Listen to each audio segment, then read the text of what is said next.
RallyHall was an early 2000s alternative rock band whose reputation, fanbase, and music defy words. While not known by the general public, their influence is undeniable for any who care to look just below the surface. Most have unknowingly heard their work before in some form, or at least the work of the members involved. Because while they may have never reached the height of becoming household names, their music has traveled far further than themselves, and can be found in the strangest of places.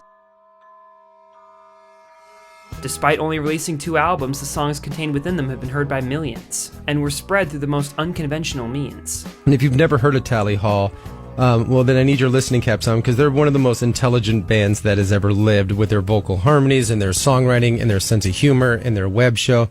They were signed by Atlantic, they toured with Guster, they have a lot of people just desperately in love with them. The band consists of 5 members, 4 of which are both singers and songwriters for the group who are skilled in multiple instruments, and several are even PhD scientists. Everyone within RallyHall has been in other bands or have extensive solo ventures. Even though the library of songs under the RallyHall name may seem small, its roots span further than anyone would ever imagine. Picture in a yearbook, stare me down all year with this morbid infatuation. I can touch her and I hear her voice. Years ago, in the small town of Bloomfield Township, Michigan, a young man by the name of Robert Howard Cantor was entering Andover High School. In 1998, Rob's life was standard by all accounts. He aimed for a career in the sciences, but dabbled in music as a hobby by both singing and playing guitar. The first known band he was ever a part of was simply called Source, but little outside the name is known about it. Following this, he would form another band known as Listed Black at some point during his time in Andover High School. Its members consisted of himself on guitar, a friend known as Zach Craftsman on bass, and Rob's other younger friend known as Zubin Sedghi on drums. A kid who was also talented in the field of music and had apparently been pushed by his parents to pursue playing the piano, and traveled to Europe as part of a choir. The 3 would make 4 songs under the EP Songs About Girls, and were active until the end of high school when in 2002, Rob moved to live with a friend named Andrew Lorich in Ann Arbor, where he began attending the University of Michigan, studying cell and molecular biology. During Rob's time living with Andrew, they would host several house parties and get-togethers with other students from the university, some of which were friends of Andrew's. Amidst this, Rob would meet a second Andrew David Horowitz. Similarly to Rob, Andrew had an interest in music, but was focusing on it as his main aspiration. At the age of 5, he had began studying to play the piano, and by 8 had started composing. He pursued both further at Juilliard, on top of involving himself in a variety of other music-related endeavors, like leading a jazz quartet, directing several musical theater projects, and working as a freelance pianist. Prior to coming to Ann Arbor, Andrew had also studied at the Pingree School in Martinsville in his home state of New Jersey. He'd since moved to Michigan and was majoring in music composition and English language and literature. Rob and Andrew formed a friendship over their shared interest, and when Rob's high school friend Zubin moved to the school after graduating the following year, the 3 became an interknit group. Andrew and I were living together through a mutual friend, and I knew Zubin from high school. We had actually played in a band in high school together, and a friend of mine was playing a show, just like a independently set up show at the Freeze building, which is one of the academic buildings in town. And she asked me if I wanted to open for her. So we just put together a little 3-person acoustic kind of set. Despite originally being done just as a favor for a friend, all 3 enjoyed it. It was at this point that Rob proposed the idea of them starting another band, which they agreed to. At the time it was called 540, after their house address. The 3 performed around the university's dorm areas from then on. According to those involved, the band officially began in December of 2002 with these early shows. It reminds us of the circus a little bit, and I think you'll enjoy a little circus. A little circus, here we go. Oh my gosh. Please turn off your cell phones and pay for the audience. Hello? Put up to the mic. Joseph? Yeah, we're in the concert now.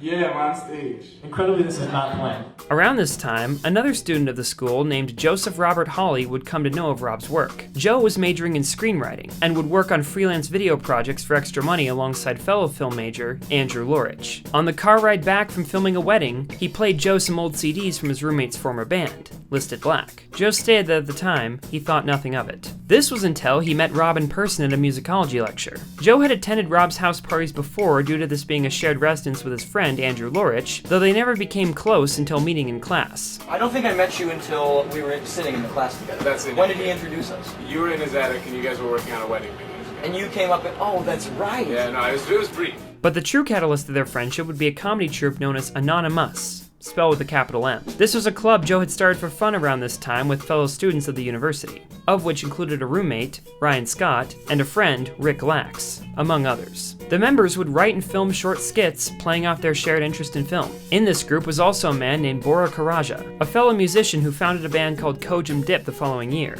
who played until 2006. Rob would join Anonymous, becoming directly associated with Joe on a consistent basis, most likely in part because his housemate Andrew Lorich was involved as well. We made internet videos for a while when we first started in the band. Joe and I actually met through a video production sort of like comedy sketch troupe that he started in undergraduate school when we were at University of Michigan. The two became friends and started emailing each other outside of class regularly. At some point during this, Rob began talking about his music ventures and sent Joe recordings of him, Zubin, and Andrew performing in the Freeze building. Joe then sent him back a few examples of his own music work. These were covers made for fun with a high school friend named Andrew Kurtz over the summer before college. They consisted of Lady Madonna by the Beatles and Space Oddity by David Bowie. This is ground control to Major Tom.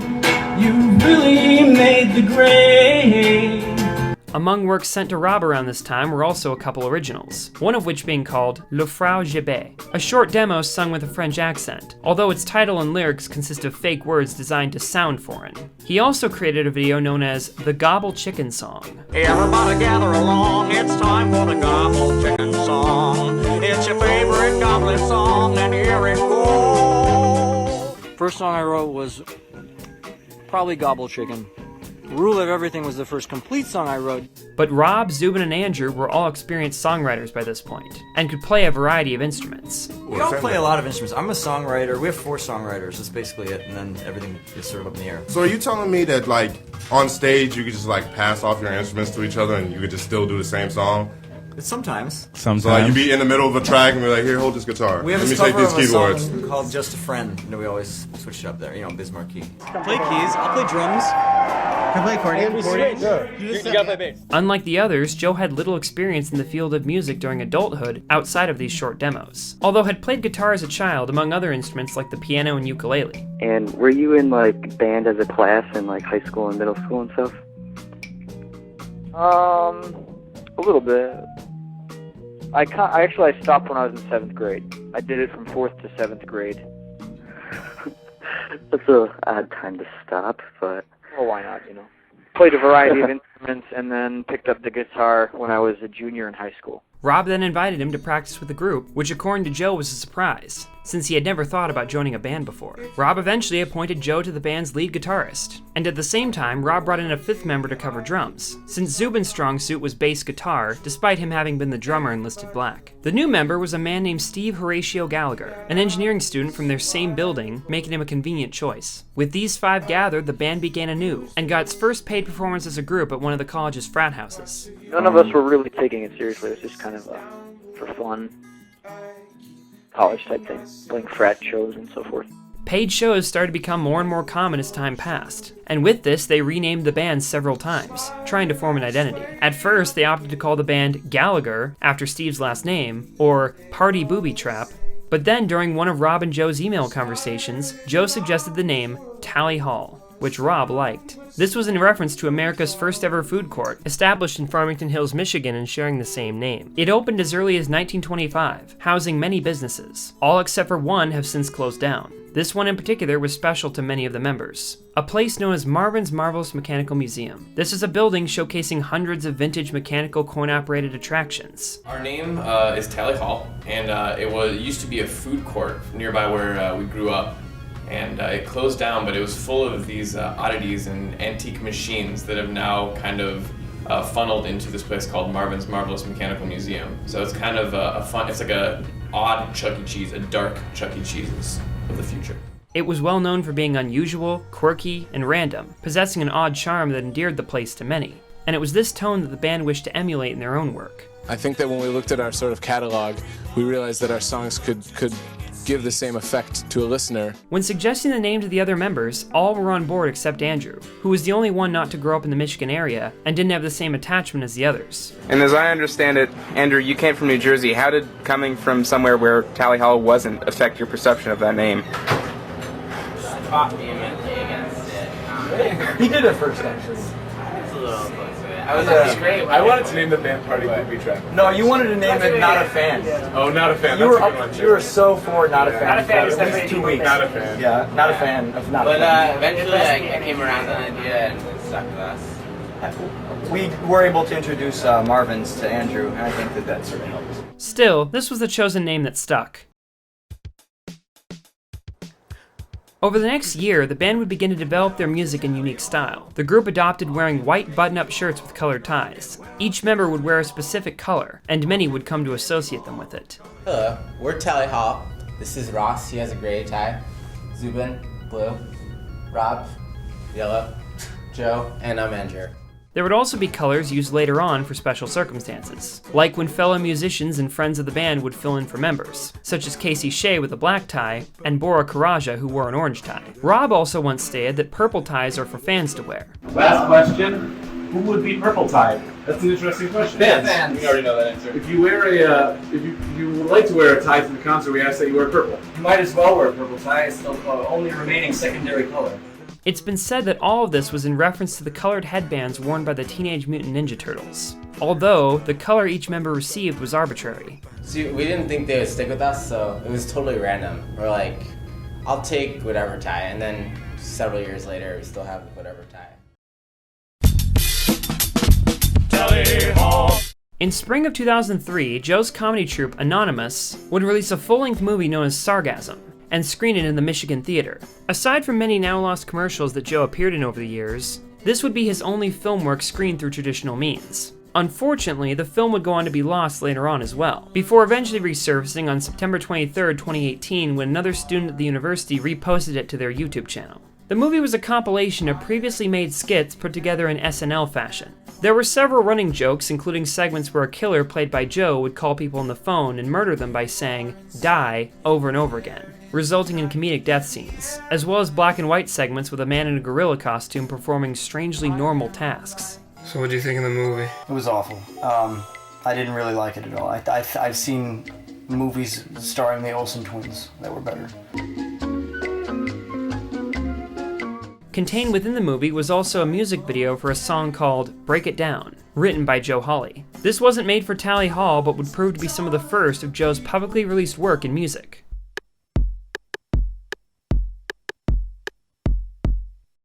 We need cash. What happened to our stash? I bought an electric guitar.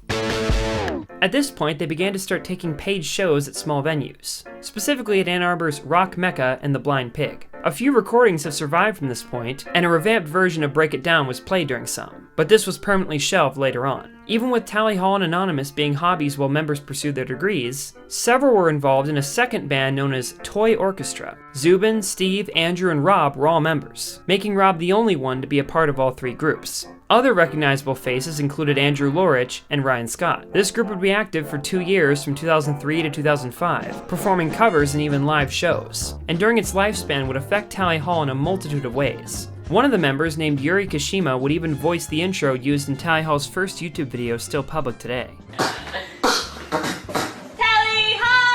Arguably, its greatest effect was the creation of the song The Whole World and You, which was written for toy orchestra by Andrew during his time as a member, as well as a song known as Misfortune that would be used as well. Andrew in particular appeared to have been the most involved, and would go on to post recordings of the group performing at the Blind Pig on April 19, 2005. This marked the beginning of when the earliest known recordings were conducted by the group or audience members. Most taken from Tally Hall shows are exclusively audio. As time passed, Tally Hall would become regulars at some locations, such as the Blind Pig, and their appearances would become so anticipated that they even filled up the restaurant entirely several times. In Ann Arbor, we had played many shows, and all of a sudden it was catching on in popularity, and a friend of ours told us, well, you know, this could be a prospective job. If you guys wanted it to be, you guys should put something together, and it kind of just kept building. It was at these shows that the group would gain a new dedicated fan, a man known as Matthew Altruda, who would become the host of the Ann Arbor radio show known as Treetown Sound in 2010. This was due to being very invested in the local music scene. With time, he would become a cornerstone specifically in the Tally Hall fandom, and started the movement RallyHall to organize those interested in their music.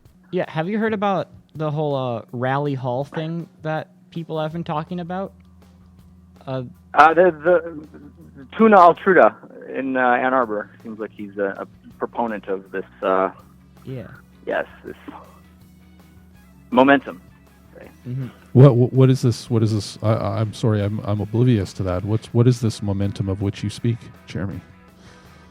It's like a bunch of fans want to have them reunite. He was known for having a great amount of direct involvement with fans, and also called dibs on having the pink-colored tie. However, most of his public activity would not start until becoming the host of Treetown Sound. The group would be introduced to Matthew much later on by Rob Lester, a fellow musician. From that point on, Matthew often invited members of Tally Hall on the air for interviews. And if you're just tuning in now, my name is Matthew Altruda. I'm the host of Treetown Sound. This is my radio show where I feature Michigan artists, past, present, and future. And for this birthday weekend, it's really special because I have one of my dear friends and musical geniuses and scientific geniuses, all around genius. Ross Federman of Tally Hall is live in studio. Ross, welcome. Thank you. It's always good to be back. Seriously, this is like your, I don't even know. You've been on this radio show a lot of times. A lot of times. And you actually hosted it for me when I went to Rhode Island on a trip. You came in studio and you did my radio show. I did, and it was so much more difficult than I thought it was going to be.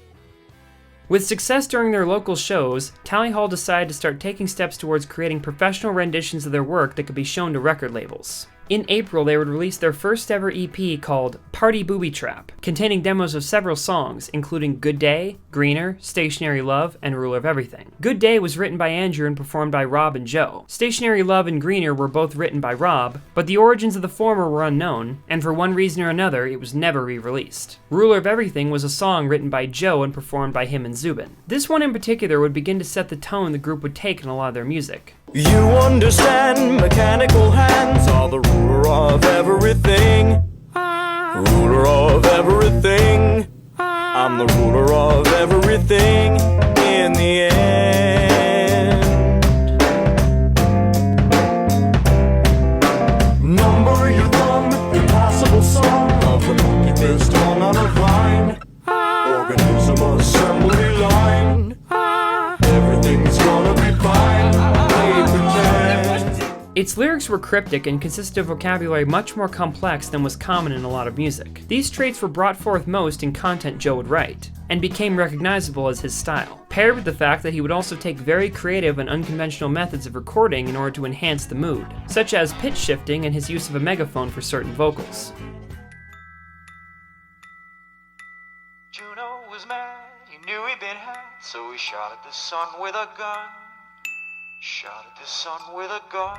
Joe would continue writing and pursuing his unique approach, sometimes for work that didn't even get released under the name Tally Hall. Around this time, he had a girlfriend known only as Haffy by outsiders. Amidst their relationship, she needed to move to Brooklyn to pursue a law degree. When Joe found out, he wrote her a song while she was away on a spring break trip called Our Lullaby, spelled with an E. Lullaby only made for two.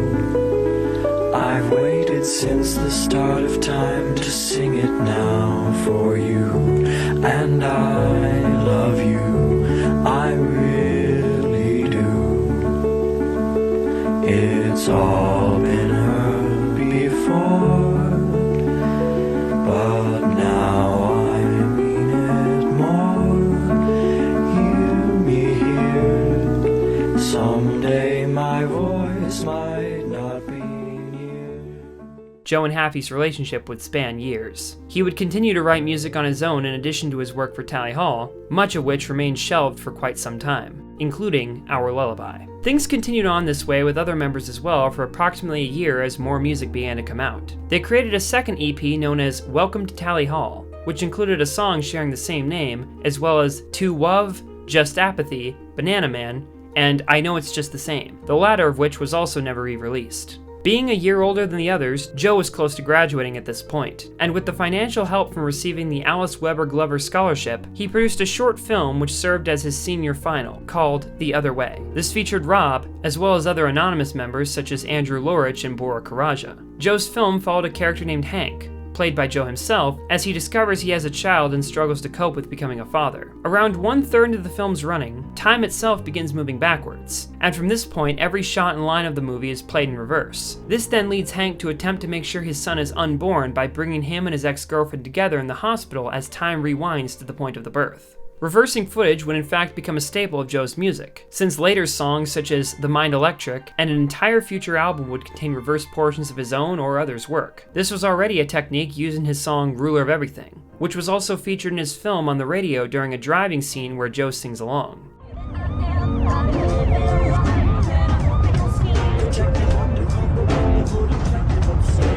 Oh no, no, oh yeah.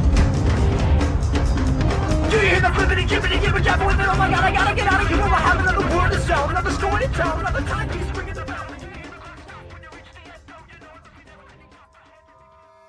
Its placement in the film may be because fans have speculated that the song's lyrics, mechanical hands, refer to the hands of a clock, which in turn means the song is making a statement about time itself being the ruler of everything, a theme in his movie as well. After the film's completion, Joe finished his screenplay degree, while each of the other members continued their own.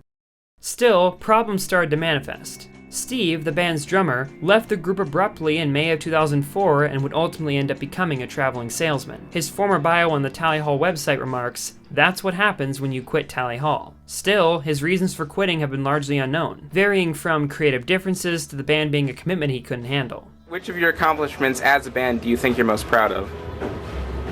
Our child. This interview. I was gonna say losing Steve Gallagher, but I thought that even I found out. That's three. That's I didn't like say it. I'm sorry, several Steve, if in you a hear row. this, I love you.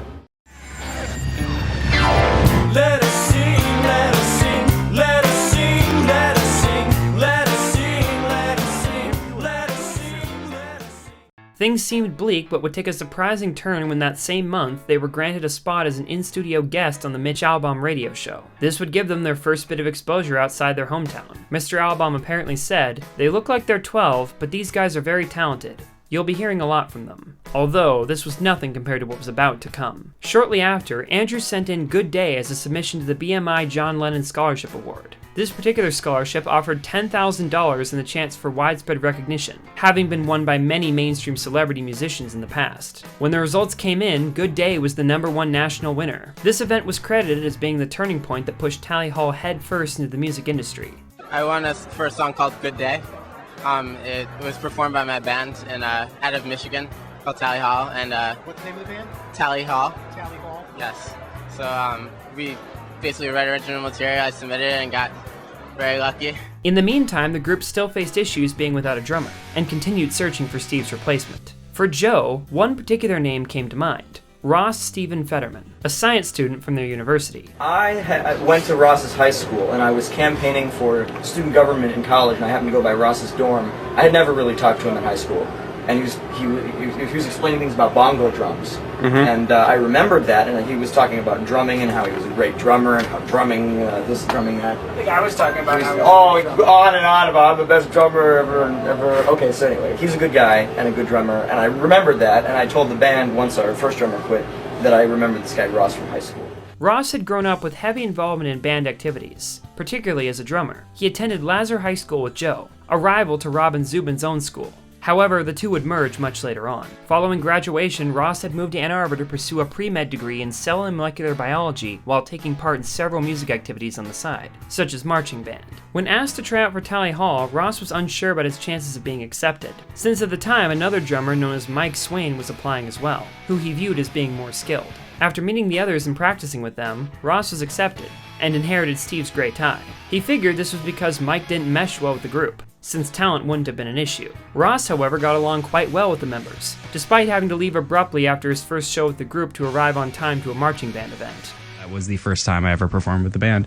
And then I had to leave because I was still in marching band, and there was like a big marching band thing that night. So the very first show I played with the band, I had to run immediately after the set, and they all had to tear down my drums for me. That's so rock star, Ross. And in that moment, though, I remember like, well, I joined the band with the right people. Yeah, no, that's the truth. You know, because like, and truth. that was like a one-time thing, but it was the very first time I played, and for them to all be cool enough to be like, yeah, we get it. He assumed this arrangement would only last a year, staying exclusively as a college hobby. But from this point on, the group would have all its members, who were ready to take the band to new heights. Several friends of Tally Hall would begin assisting them in a variety of ways to make steps toward success, such as Andrew Kurtz, Joe's high school friend he'd performed covers with, who started assisting them with filming Tally Hall media, and their friend Rick Lax would become their first manager. Although his field was political science for the sake of a future law degree, so this was likely planned as an interim arrangement. According to himself, he also played the cowbell in the group, making him an unofficial bandmate. Rick's further involvement is unknown, but videos survive from his now defunct YouTube channel called Rick Lax 3000,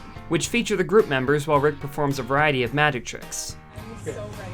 Zubin, come in close on these. What's gonna happen? Watch. Whoa! I did that. I did. Awesome. We did it together. I did that. We did it. Okay. You and I. Pretty good. Mostly me. The exact arrangement around this time is unclear, but whatever the case, swift progress would be made.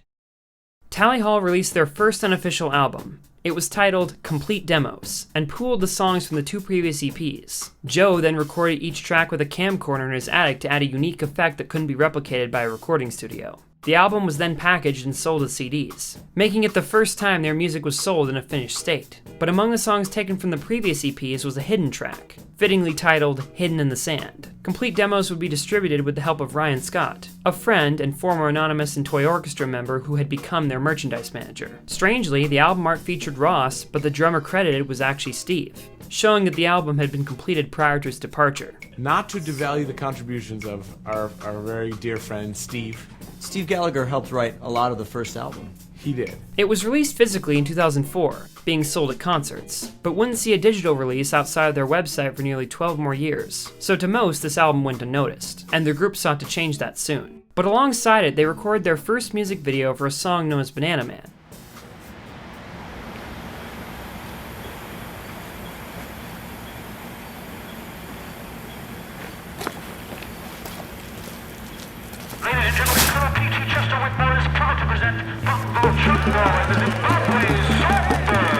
Do you see Banana Man hopping over on the white hot sand? Here he come with some for me, freshly taken from banana tree. Banana Man, me want a done. Give me double and a bonus one. Give me more for all me friends. This banana flow will never end. Do you want a banana? Peel it down and go Do you want a banana? This banana for you. The video itself was a live-action skit of sorts directed by Joe in a similar vein as his previous comedy work with projects like Anonymous. According to him, it was created for Jennifer Hardiker's Video Art 2 class. To share it, they put it up on tallyhall.com, a website of their own that Zubin had made for them several years prior. At the time, video hosting platforms were limited, which made getting widespread traction difficult. So it came as a surprise when the video saw circulation on a site known as Albino Black Sheep, propelling it into popularity. While exact metrics are lost, it's alleged to have gotten millions of views. This song, I believe, had something to do with helping you to get some popularity. Tell us about the web interest in the band, because it's a fascinating paradigm, I think, right now in the music industry when bands are now beginning to get noticed. I mean, you mentioned the word organically, but through the web, through people discovering the bands, through videos being up on various sites. Tell us about that.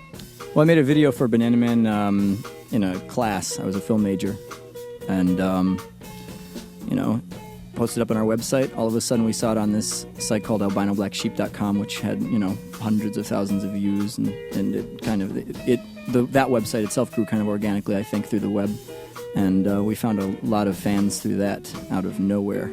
And we started getting a lot of emails and selling shirts. It would even go on to win Best Music Video at the 2004 Flint Film Festival, increasing their recognition even further. This event was cited by Joe as being what kickstarted Tally Hall's internet popularity. In the wake of their online presence expanding around this point, they would catch the eye of a man known as Coz Baldwin, a web developer with heavy ties to the music industry. His interest was immediately piqued, and he would go on to create a LiveJournal page in March of 2005 dedicated to gathering information on the band. Information that became increasingly plentiful as the group updated the news section of their site. They would go on to add a section for forums as well, and knowledge of the LiveJournal page would spread within them. As time passed, Coz would keep track of tour dates, song releases, and every other aspect of Tally Hall that was publicly available. Something which he claims he enjoys, but doesn't know why. Meanwhile, the band recorded a third EP called the Pingree EP, named after Andrew's former university, and a place that by that point the band had become regulars to perform at. So our musical guest, Tally Hall.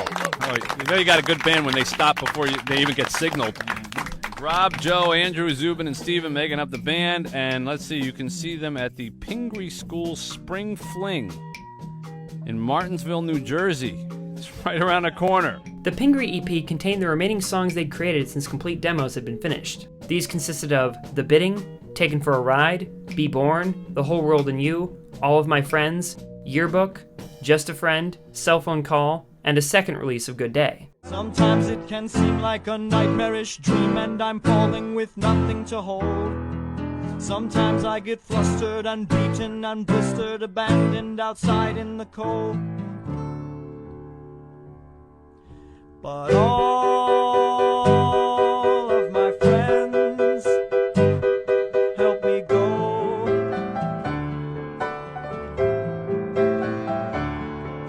And all of my friends let me know. Still, not all were originals under the Tally Hall name. Cell Phone Call was a live recording of a phone call interrupting a show, Yearbook had been made for Listed Black years prior, The Whole World and You was developed for Toy Orchestra, and the track Just a Friend was in fact a cover of a Biz Markie song they would often end their live performances with around this time. Its popularity with audiences was so large that it was often asked about, despite being shelved during their later performances. We like to cover songs that you might not expect a band to cover. We started covering the song Just a Friend by Biz Markie a really long time ago, and it just sort of clicked, and people seem to enjoy it, so we've covered that a lot. You got what I need, do I? But you say he's just a friend, shooby-doo. But you say he's just a friend, barbecue sauce. You got what I need, do I? But you say he's just a friend. However, at this point, the band members were nearing a crossroads of sorts. Joe, Rob, and Andrew were all reaching graduation that May, and some were thinking about attending graduate school elsewhere. Along came the natural end they had all been expecting, but with the success they'd experienced in just a short time, the future showed real promise. The group knew they'd either need to go their separate ways by staying on their original career paths, or double down and begin to take the band more seriously for anything to develop. Most of the members had stated they'd never imagined themselves pursuing music as a career, even after forming Tally Hall. But with all the success thus far, the choice was obvious. The group stayed together and would begin making efforts to take the band to the next level. Ross and Zubin were hesitant since it meant having to put their current degrees on hold, but with the potential for success and Rob's reassurance, they were persuaded. From that point forth, the group gave themselves 1 year to get partnered with a major record label, and if they were unable to do so, they'd return to their respective life paths. But if they could, sky was the limit. You know, we played a bunch of shows in Ann Arbor in college, you know, like I said, as kind of goofy friends, just sort of having a good time. And after a while, we accumulated enough songs, and the, you know, 3 oldest people in the band were graduating, and we thought, let's figure something out. We either, you know, we have these songs, so might as well make use of them in some way. So we talked to our friend Al, who was a businessman, gave us the record deal. Can I get a T? And if you hit me with the ALLY, then you'd see why the hall is here for y'all. Tally Hall would partner under the local record label Quack Media, owned by Al McWilliams. This was a small company in their area, but was seen as a stepping stone to greater things. After signing with them, Al knew the band would need to get a proper manager and would begin helping them find one. One day, the members were hanging out in the company's downtown office space where they would occasionally have lunch. By random chance, a man known as Jamie Kitman was stopping in for a meeting to discuss business with Al. He was the owner of a management company called the Hornblow Group, who had overseen They Might Be Giants and OK Go. Al heard the bandmates were nearby and made a mad dash around the building to inform them that this was their chance to get partnered. Upon hearing of Jamie, the members were ecstatic and jumped at the opportunity. Al ran back to him, CD in hand, containing the group's work from that point. Jamie listened to the tracks and was impressed, thus securing Tally Hall as a future client to be managed under the Hornblow Group. Collectively, they ditched their previous plan to quit if not partner with a huge record label within a year, given how lucky of a break it had been to get Jamie as a manager. Through the combined efforts of Quack Media and the Hornblow Group, Tally Hall was then able to release their first official album, titled Marvin's Marvelous Mechanical Museum. All previous songs from complete demos, with the exception of the then shelved Just a Friend cover, were featured in it as remastered versions, recorded in professional studios thanks to the resources they now had available. Additionally, a reprise of Ruler of Everything known as 13 was also created. During live shows, the two were performed together, with 13 acting as an introduction. Aside from these new tracks and minor lyrical changes to songs like Greener, Welcome to Tally Hall, and Just Apathy, little else was different. The purpose of the re-release was to reach a wider audience. Following the album's completion, the group would begin their first official tour. At the same time, forum members on the Tally Hall website began discussing amongst themselves the idea of creating their own fan-run site to hold the ever-growing collection of information about the band. Coz was pushed to go through with this idea, but resisted. He stated that the LiveJournal page was a good enough means of hosting this information, but eventually buckled and created HiddenInTheSand.com, a site which also contained a section called Tally Hallmanac, the ultimate fan wiki.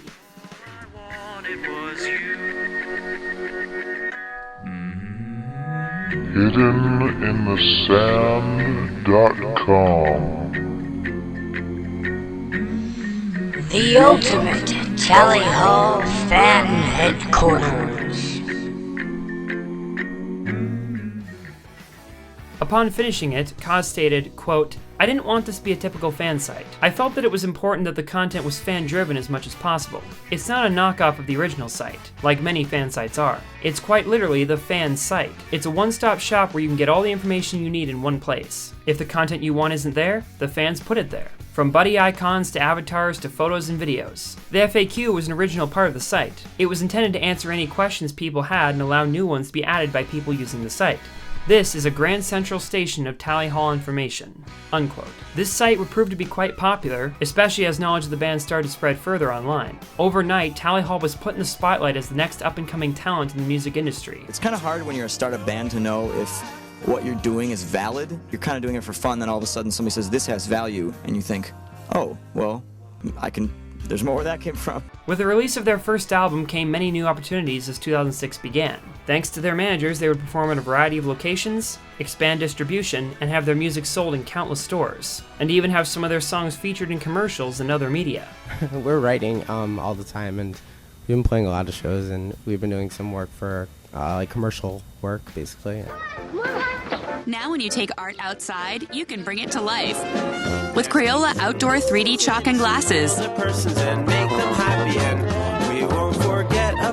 It's new, it's washable. Experience it in the Crayola aisle. Crayola, the art of childhood.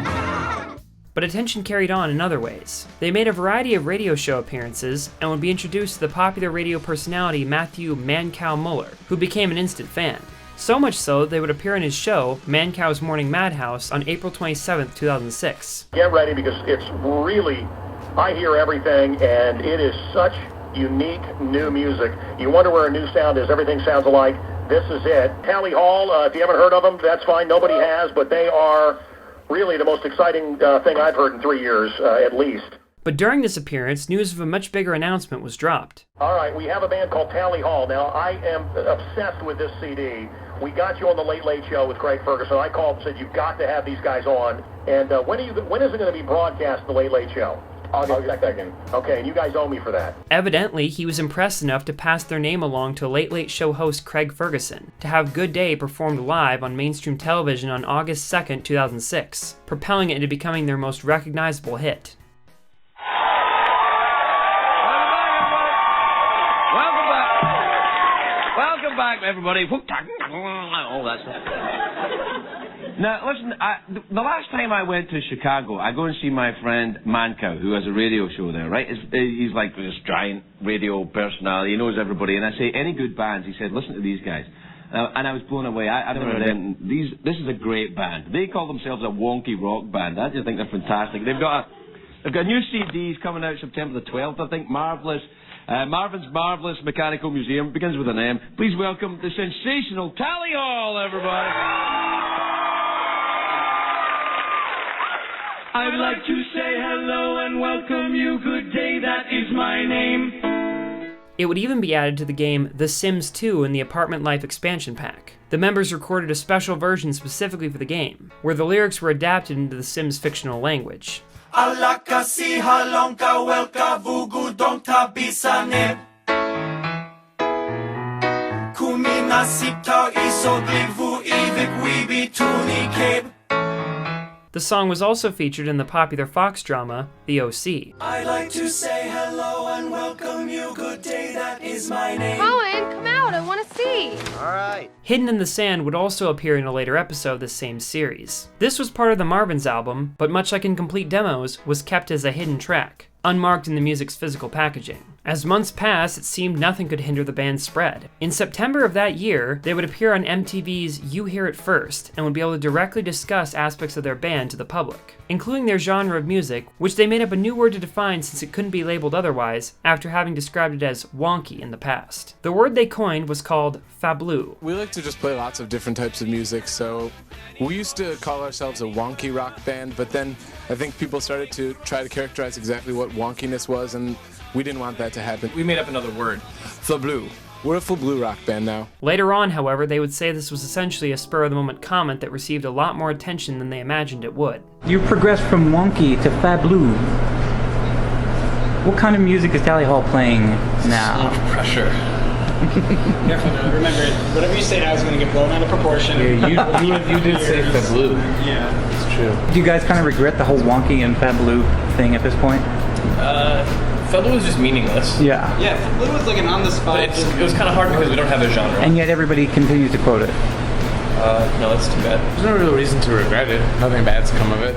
It was around this time that the group started to truly branch out in accordance with the attention they were receiving. They created a variety of music distribution profiles overseen by their managers. Although to host video content, they began uploading to Google Video, and following its closing, they would move this content to YouTube just 1 year into its creation. Here they would post comedy skits, some being originals directed by Joe, and others being leftover comedy segments from Anonymous. They even retrofitted its old intro. Many videos posted were later deleted and re-uploaded, likely due to YouTube's high file compression in its early years. The first upload still viewable on the channel today was posted on September 18, 2006, titled Misfortune, and is a stop-motion music video for a song of the same name that had been performed by Toy Orchestra. As time passed, videos like these would eventually become commonplace on the account. I think a big aspect of our band is that we have we're kind of a media band rather than just a music band. We have a lot of music videos on our website, and so we can spend a lot of our time while we're not recording in the studio making little videos, little shorts, and we hope to expand the band definition to encompass multimedia on the internet or otherwise video media. High and low and new and old and stop and go and hot and cold. But in the background of all of this, the members began development on a series of new songs to create their next album, many of which had been a part of the Pingree EP, including a fleshed-out electric guitar demo of All of My Friends, although the exact history of this song's development remains unknown. Sometimes I get flustered and beaten and blistered, abandoned outside in the cold.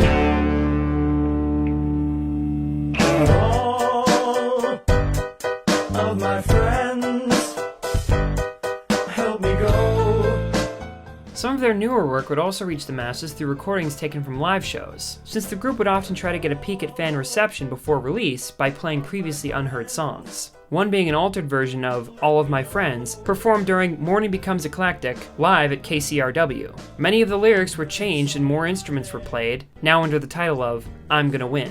Sometimes it can seem like a merciless stream and I'm falling with nothing to hold. Sometimes I get flustered and beaten and blistered, abandoned outside in the cold.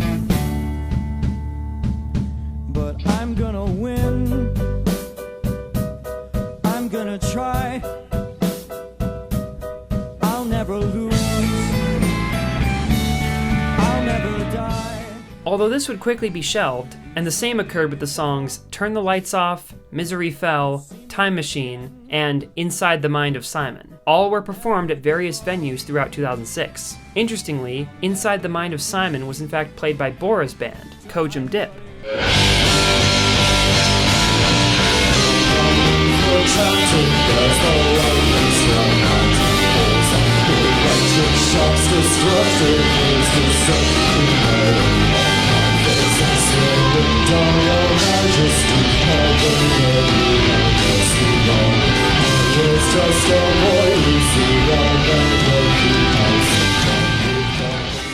While select shelved projects would see a re-release in some form, others such as The Start of Our City, the Kazoo song, At Least a Day, and Maybe in the Night were exclusively performed live, and never got a release by the band or any of its members. What happened to The Start of Our City? That was a demo. And then Maybe in the Night. We just never... Did we ever record Maybe in the Night? No, right? Nope. Okay. Yeah, so those just didn't make the cut. We have some deep cuts that we've never done. Some of these songs only survive through amateur audio recordings from audience members, or not at all. But sometimes fans will take it upon themselves to create their own studio renditions, something which has been praised by the members. The truck that he drives around is custom painted on the driver's side. But media would go missing in other ways as well. This same year, Joe's computer hard drive failed, which led to a large sum of his work going missing. This is also why his feature film Sargasm would go on to be lost for so long. For most, media getting scrapped or going missing is inevitable, and it's unlikely any of this had a long-term effect on the band itself. Things continued relatively unchanged for the next few months. The members kept up production in the background interlaced with touring. By 2007, however, massive changes would quickly ensue. The band parted ways with Quack Media and signed a new deal with a larger media company known as Atlantic Records to increase their reach. However, the group would go on to state that many decisions they made would be more difficult under a major record label, and that they'd underestimated to what extent this would be true when joining. The most surprising aspect from the jumping from indie to a major is the structure and bureaucracy of a corporation in general. You think when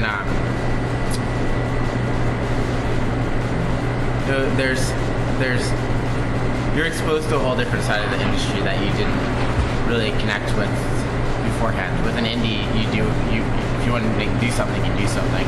With a major label, there's a lot of hurdles to get through in order to get to the same result. I think we didn't anticipate how many hurdles there were. Still, their relationship with Atlantic was stable for the time being, and the company apparently had many more resources at its disposal than the group was used to. This gave them a chance to create a third version of their Marvin's Marvelous Mechanical Museum album with more experienced sound engineers who helped them record their music in a way that translated better to being on the radio. This was also due to the members wanting to make tweaks to their own previous work. This updated version would then be released on April 1st of the following year, and with greater reach than ever before. Hi, I'm Rob. And I'm Zubin. And we're from RallyHall. And on April 1st, we're releasing our album Marvin's Marvelous Mechanical Museum. To celebrate, we're putting together some classic April Fool's Day pranks, like this one.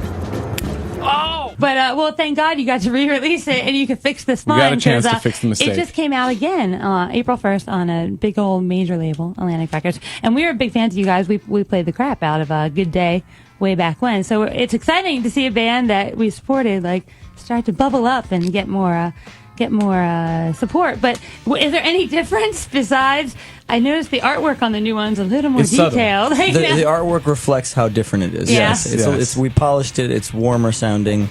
It's closer to what we originally envisioned. We buffed it and made it shinier. You buffed it. And we're going to re-release it again in 2012. Awesome. Which will perfectly. It'll be just remaster it every time. It's like a new record. We're going to get it right. However, according to members of the band, this updated version of the album was finished relatively quickly after they signed with Atlantic in March of 2007. And the executives at the label chose to wait nearly a year before releasing it publicly. Wanting to fill time, the members brainstormed several productive things they could try doing. Well, after we made the album, Atlantic said they wanted to release it, many months after they signed us, because there's a promotional machine that has to go get whirring and so forth. So we thought, why not spend this time doing something productive? And we've always made videos. So we pitched this idea of an internet show to them, and they liked it quite a bit, and we decided to just go for it. It was fun. it was basically our whole schedule for about a year. We were writing, and I was editing, and basically it was pretty crazy.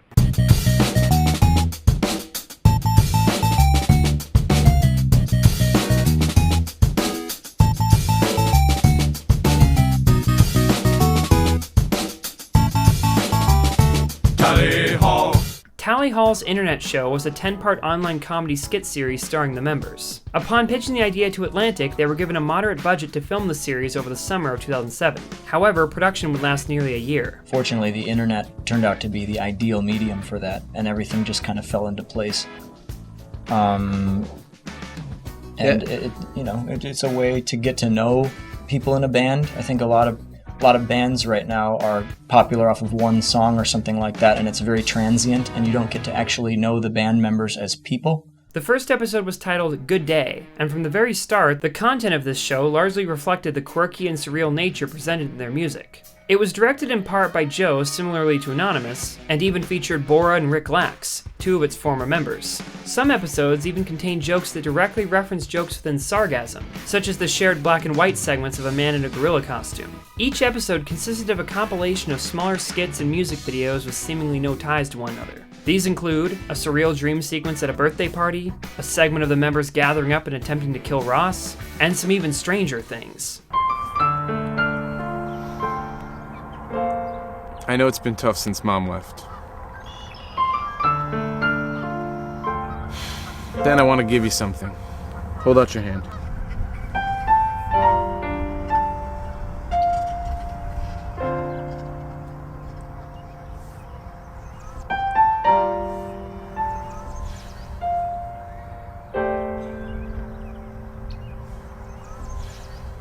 Raisins.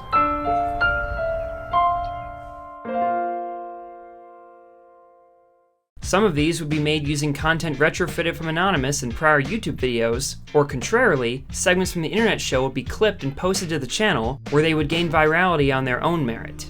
Hey Zubes, can you pass the ketchup? Have you ever tried natural ketchup? Natural ketchup? Yeah, it tastes like regular ketchup, except there's no high fructose corn syrup in it. It's more natural. Does it taste better? I like it more, but I guess it's an acquired taste. Can you get it at a normal grocery store? I think so, yeah. Hey Zubes, is it a place? No. Is it edible?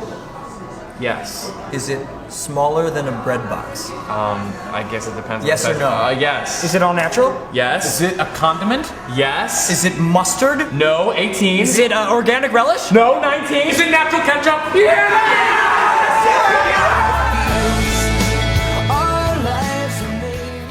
The only overarching aspects between these episodes were Tally Mail, a parody fan Q&A segment starring former Toy Orchestra and Anonymous member Ryan Scott, and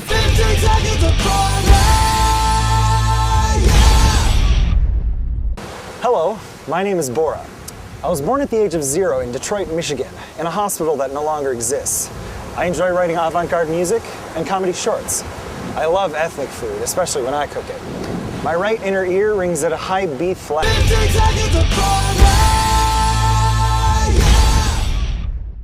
As stated, Bora Karaca was a friend of the band from college, an actor in Joe's senior film project in Sargasm, a fellow musician, and by this point, the honorary 6th member of Tally Hall. Bora is a member of Tally Hall, kinda. Almost. So Bora is definitely a member of the Tally Hall world. Okay, that makes sense. But on top of the other segments, the episodes also featured music videos for many of the songs in Tally Hall's album. As the title suggests, the first episode's music video was for Good Day. By this point, the song had been released as a single and was their most recognizable property, thanks to it having found its way into mainstream media. I like to say hello and welcome you, good day, that is my name.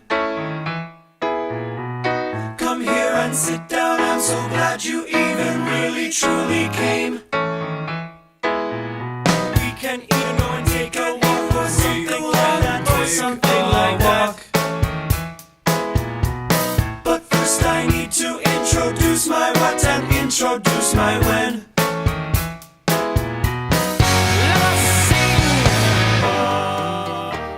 Well, right now we're promoting Good Day as our single. And we spent, not this past summer, but the summer before that, making the video for it, and it was a very guerrilla-style music video. This video became highly recognizable and was uniquely produced thanks to Joe's experience in film. The group created it single-handedly the prior summer. I had a lot of fun recording all the clips for Good Day. Though it was stressful because it was like guerrilla filmmaking. We were literally running around different places. We often didn't quite have the location clearance for some of them. So it was like a get in, try to get the shot and get out, sort of like do first, ask later kind of thing. Unfortunately, during the making of an outdoor segment in a place known as Rotary Park, Zubin and Joe were beaten and robbed by muggers. It's unknown how exactly this incident affected them in the end, but it carried influence into some of Joe's later work. With the support of their record company, music videos would become more elaborate, ranging in style from animation, stop motion, and mechanical puppets. One such example was with their song, The Whole World and You. But who's the guy that did that video? It was a Brooklyn-based puppeteer named Frankie Cordero.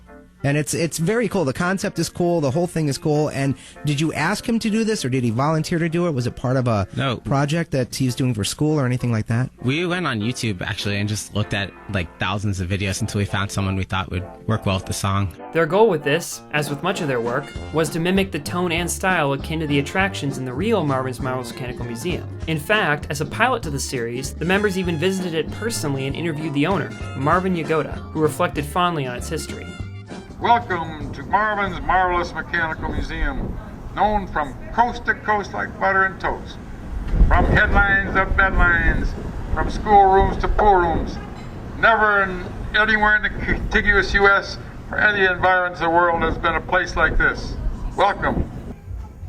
There's a letter from Henry Ford to me. The Deuce. There's a picture of the truck I used to have for parades up there. There's a picture of 1936 Freaks from the Barnum Bailey Circus. Well, Tally Hall Open is probably one of the first food courts in the United States. It started in the 80s, real early 80s. Tally Hall closed down at the end of the 80s or the early 90s. I had this thought, and I called it Marvin's Marvelous Mechanical Museum. Why not? What's a museum? Museum just has older things that people like. People, I passed here 50 times. What is this place? Or they call, what is this place? So how am I going to answer what it is? I say it's like something you've never seen before. All types of things for all ages. Marvin's Lunchtime. You notice I put my name all over. You know why? Because nobody else will. Now this is two pieces. This is called The Last of the Dodo Birds, and this is Life's Spaghetti Eating. Now watch. Chopping up the dodo bird. Sailors want more. And this one, eating spaghetti out of the bathtub while the marinara and cheese sauce comes out of the spigots. This head was going to be mounted on top of the clock. All this we have now. Then my head was going to, on a pole, would shoot up, spin around, another pole on top. The hair would fly up. I think it's better when you don't plan things, because you get too disappointed in things. But this wasn't planned, it just grew. Started one little machine, and then 2 and 5 and 6, and then I got really hurt when Tally Hall closed. I had this big plethora of machines, I didn't know what to do with them. Only thing I'd probably do is like to have a bigger place to display more things, not get rid of them. But on the other hand, big is not better, it's better is what's better, I think. I like that quote, better is better. The episodes of the Tally Hall Internet Show also created several in-jokes within the fandom, one of which was an entirely new song known as Mucka Blucka. This was made by translating popular hip-hop phrases into chicken sounds to be used in the background on a car radio during a driving scene featuring a chicken character. The costume may even have been the same one used by Joe in the Gobble Chicken song. On the Internet Show, there were all of our animal characters, right? Mm-hmm. There was the penguin, and then the horse, Depressed Horse was one of them. And then Jerk Chicken was just like the complete a-hole of a chicken, like literally a jerk, right? Yeah. And we decide that he should be listening to thug gangsta, just rap, not, I don't know, just that's, what do they call it, Murder Inc. beats, that's sort of Yeah, yeah, just some type of hip hop. basically. But then we decided it had to be like clucked in chicken. So then we decided we had to go into the studio and record that entire song just to make a chicken rap song. I mean, we spent a whole day. That was like a track we recorded just to do the background music in the internet show. That worked out well. We thought it was fun.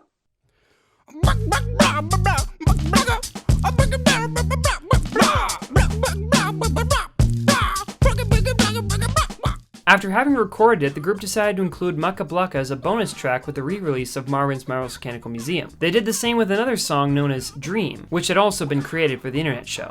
The songs themselves were not intended to be anything more, and were given a release with the album simply for the novelty of it. Incidentally, Mucka Blucka would go on to gain notoriety of its own to such a degree that it even surprised the members themselves. I did not expect to ever have it licensed. It's a huge hit. Yeah, it was on The Good Wife, and then The Roots. You saw that The Roots played that when Julia Margulies was a guest, right? Biggest version of the chicken dance of all time. Starting with it being featured on the first episode of the 4th season of the show, The Good Wife, in a transition segment.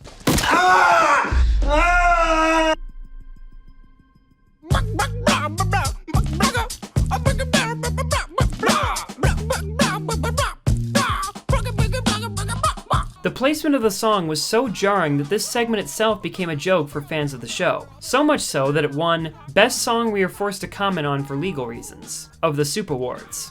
The undisputed winner of the award for Best Song We Are Forced to Comment On for Legal Reasons is the band RallyHall for this very, very strange musical segue that really happened between two very dramatic scenes in The Good Wife. The joke would continue even further when on October 25th, 2012, the lead actress of The Good Wife, Juliana Margulies, appeared on The Late Night Show with Jimmy Fallon. A band known as The Roots performed Mucka Blucka live as a walk-on jam while she entered the stage. Golden Globe Award-winning star of The Good Wife, which airs Sunday nights at 9 p.m. over on CBS. Please welcome back to the show a terrific actress, one of our favorites. Here's Juliana Margulies, everybody.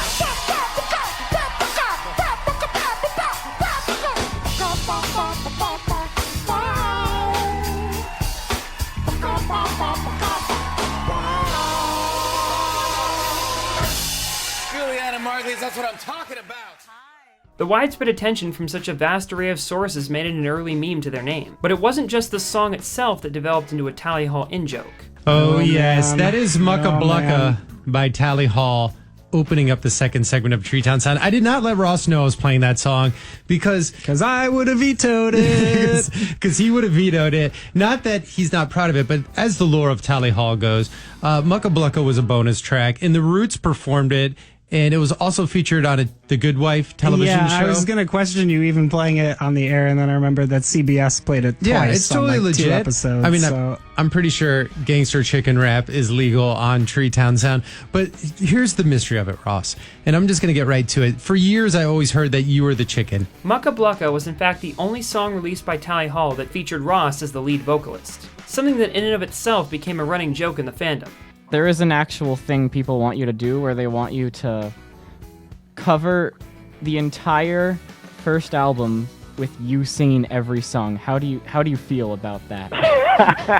Oh, wow. Did you write Mucka Blucka for Ross to be incorporated lyrically into the band? We had a skit for the internet show involving, the chicken dance as a rap song, and then Ross was clearly the most talented as far as that was concerned. This even carried over into their live appearances, when the band would decide to give Ross a singing role on a whim to surprise fans. A singer whose voice you've never heard.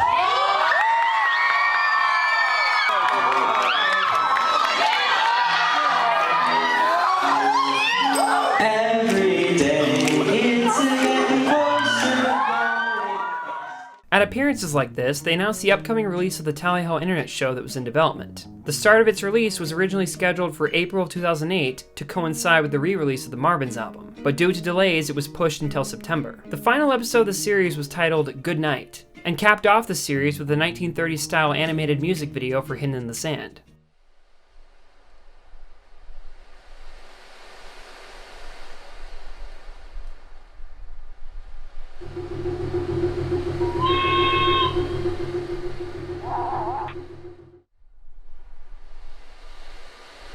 We were playing in the sand. And another video that was done, an animated video for Hidden in the Sand, which is the hidden track on the last album. And who did the animation for that? Because that's a very cool video, too. A guy named Steve Loader. And again, is it just the people that are inspired by your music to bring it out, or do you need to go contact them first? And He actually came to us. Well, he's a friend of ours from Disney. Yeah, not specifically for that project, but mentioned that he, if we ever had a music video that we wanted animated, kind of went from there. He worked on Ren and Stimpy a little, and he also did and Goof Troop. Steve Loader was affiliated with a variety of recognizable properties, such as Kim Possible, Ren and Stimpy, Penguins of Madagascar, Buzz Lightyear Star Command, and even online media like Strong Bad. But his work largely consisted of directing episodes of Disney TV shows. Tally Hall's association to him was most likely why many of the members took part in writing and singing the entire soundtrack for a kids' TV show aired by Playhouse Disney called Happy Monster Band, which Steve directed. 20 tracks in total were written for this series. This work would go mostly unnoticed by fans, but would have a heavy hand in the career path of Rob in particular going forward.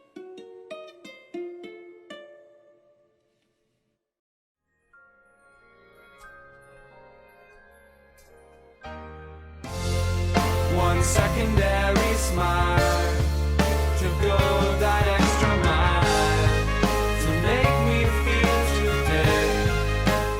Tally Hall is currently recording demos for their next album, and all 10 episodes of the first season of Tally Hall's internet show are in the can. The band does have the support of late-night host Craig Ferguson, and he invited them on the show in September for the launch of the internet series.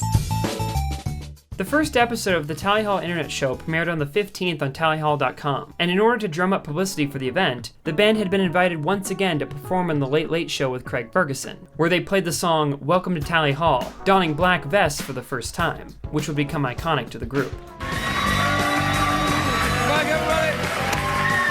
Welcome back. My next guests are stars of their own internet variety show. They're here performing Welcome to Tally Hall from their album Marvin's Marvelous Mechanical... You're welcome, Estonians. Please welcome Tally Hall, everybody. Tally Hall.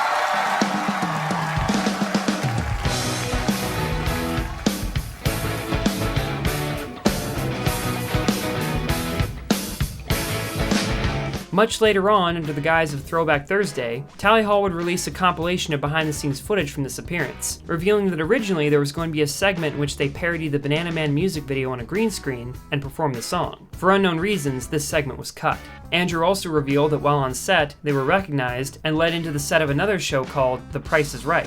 When the internet show's 6th installment premiered, another iconic aspect of the group developed. The episode was titled To Wove, based on the track within the Marvins album by the same name. Oddly enough, this song centers around Mary-Kate and Ashley Olsen, two twin actresses at their peak in popularity during that period. The song praises them and expresses the members' over-the-top love for the two, exaggerated for comedic purposes. For this reason, it stuck out, even in an album of already unconventional music. Mary-Kate and Ashley, I hope you understand that I love you a lot and I wanna be your man, and I think that it'd be totally cool if I hung around your apartments and enrolled in your school. Mary-Kate! It had been part of the band's discography since the Welcome to Tally Hall EP in 2004, but the joke was further expanded upon in both episode 6 of the internet show and its own live-action music video, which included a skit where they hunt down Mary-Kate and Ashley. So, we decided that we want to take the extra money that we haven't used for the internet show, and take a trip to LA or Hollywood and see if we can find Mary-Kate and Ashley. This is the movie stars' homes. I don't know if you can see that.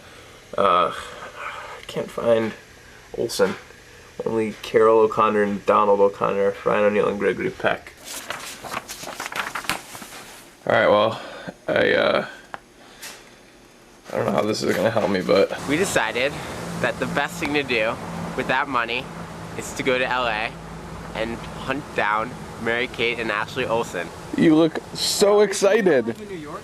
Yeah, that's what I was thinking actually. I think they live, didn't they go to like NYU or something like that? No, I agree. Do you have any idea where we're really going? Listen, Mary-Kate is on the Yeah, show she's at Weeds. Weeds. She's on the She's show gotta be in Weeds. LA. So we're going for Mary Kate then. Yeah, Not especially Ashley. the They're movie. always together. Mysterious journey to find those two lovely women. See, that episode is different than the other episodes. It is us with a camera filming ourselves on a venture to find Mary-Kate and Ashley. And it winds up Some crazy. things go a little wrong. Yeah.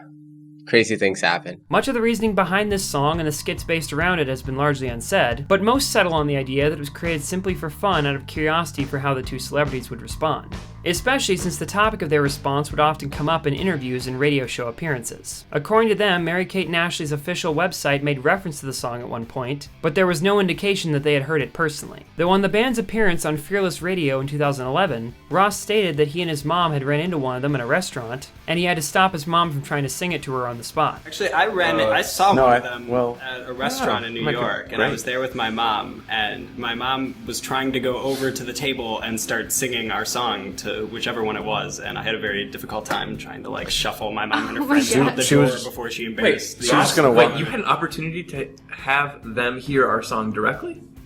Not directly. It would have been my mom trying to But sing they our would have song known. to You them, would have had or one of them. a guarantee that they would have known about You know, the all song? this time. If I wanted to disrupt whichever one's lunch it was, it was a classy place. You can't do that. We've been wondering if they've heard the song since Andrew wrote it, and it'd be nice to have some objective proof that they've heard it. No other information was known until much later when Andrew appeared in another interview in 2019. Are we Mary-Kate and Ashley stalkers? Probably. Do they think They probably do. I don't think they know because I met one of them and she had nothing to do with me. You met Ashley? I think so. Aside from being another iconic aspect of the band itself, their relation to the Olsen twins didn't stem much further than jokes within the internet show. From the 15th of September 2008 to January 19th of 2009, the episodes would slowly be released on their website, and segments from them would trickle down onto the YouTube channel.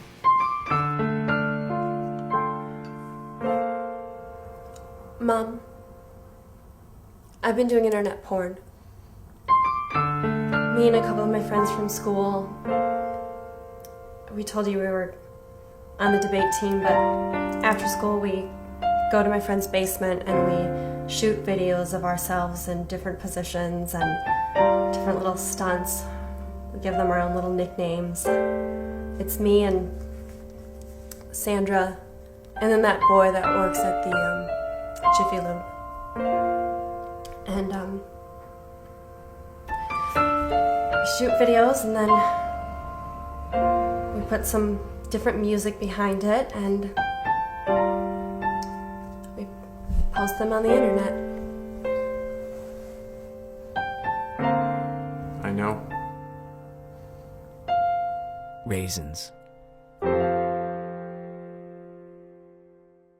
Eventually, when the website would undergo changes, the series was mirrored to Vimeo, accompanied by a previously unreleased episode titled South by Southwest 2007. Many asked about the possibility of a second season to the internet show, but due to the amount of time and resources it took to film the first, the members didn't think it would be possible, especially since their approach to doing it was largely independent and slow, even with the backing of Atlantic. I think to do another internet show season, it would have had to have been done a lot more efficiently, if that makes sense. And just that's a point we had never crossed, unfortunately. We did have some idea. We had a really good idea for starting off the second season, but I don't know if that's ever been shared. And if I'm remembering it correctly, but if we started, we would have like come back explaining to everybody how we're going red as opposed to going green, because like everybody's just trying to go green and we wanted to be different, so we were going to go red. And it would have been a bunch of clips of us like telling our tour manager to like just leave the van running throughout the whole show, like it's too cold outside, like there's no need to let it cool down.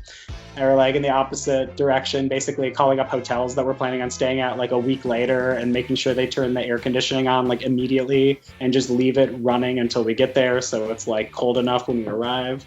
Basically just thinking of all of the most ridiculous ways to waste energy. During two separate interviews, Rob and Joe were asked about a follow-up as well, and tossed around several plans for what the group would do going forward with it if they got the chance. Both expressed hope of doing it again, but with more support from a production company, and being released on a different medium. Are there any plans for a second season of the Tally Hall internet show? Well, you know, it's on the internet right now. Ideally, this is kind of a pipe dream, but it would be fun to do a second season on television, and then the third quote-unquote season would be a feature film, you know, like a musical or something like that. Whereas the first album may seem arbitrary or kind of abstract, the second one might have more logic to it, and then the third might actually be a narrative structure like any good movie. you know, a lot of musicals don't make sense, but hopefully if we were to do one, it would actually have some kind of rich conflict. I don't know. Our record label was gracious enough to give us some money to fund the production costs, and yeah, we do it all ourselves. We write it and direct it and edit it, and it's quite a workload to do it that way. Actually, in retrospect, if we were to do the internet show again, which hopefully we'll get a chance to do a second season, or perhaps Yeah, we just even got a question actually asking about season 2. We'd love to do a second season. We love even more to move to like a different medium and try out some different things, whether it's TV or something else. I'm not sure, but yeah, we'll definitely be doing more video stuff in the future. But I guess in terms of how much we'll do it ourselves, we'll in the future. I think we'll probably continue doing all the writing and directing, but maybe leave the production end up to production companies. Unfortunately, these ideas never came to fruition. Still, things continued with fairly little deviation from the path they'd started. The group continued to appear in a variety of concerts and radio shows, with their publicity growing more thanks to Atlantic, but still not to the point of breaking into mainstream recognition. I know a lady, good and evil, showed me that I was a gentleman. Meanwhile, development had begun for Tally Hall's second album, and by early 2009, its upcoming release was promoted heavily by the members. When is the next Tally Hall album coming out? We're shooting for 2009, but it isn't entirely up to us, so we'll do the best we can. Awesome. So are you guys going to be recording in the studio pretty soon, is what it sounds like? Possible. In the early stages, it was coined A Conscience of Contradictions, but this title was soon scrapped. As 2009 progressed, the album missed its summer release, leaving fans in the dark as to why. But some aspects of the album were less mysterious. Due to Tally Hall's tendency to play unreleased work at live shows to gauge audience reception to new music, many of the most dedicated were able to predict some of the titles that would make an appearance in the album. Somebody's been wanting me to ask you specifically what names are most likely, like what song titles are most likely going to be on the next album. I mean, I figure we can probably assume like Turn the Lights Off and Misery Fell, because you guys have been playing those since 2006. But then there's songs like, you know, I'm Gonna Win and good old Maybe in the Night, which I really like that one. Tell Rob that next time you see him. And of course, I bother you all the time about old track known as Inside the Mind of Simon. And, you know, a bunch of us are just wondering which titles are most likely going to appear on the next.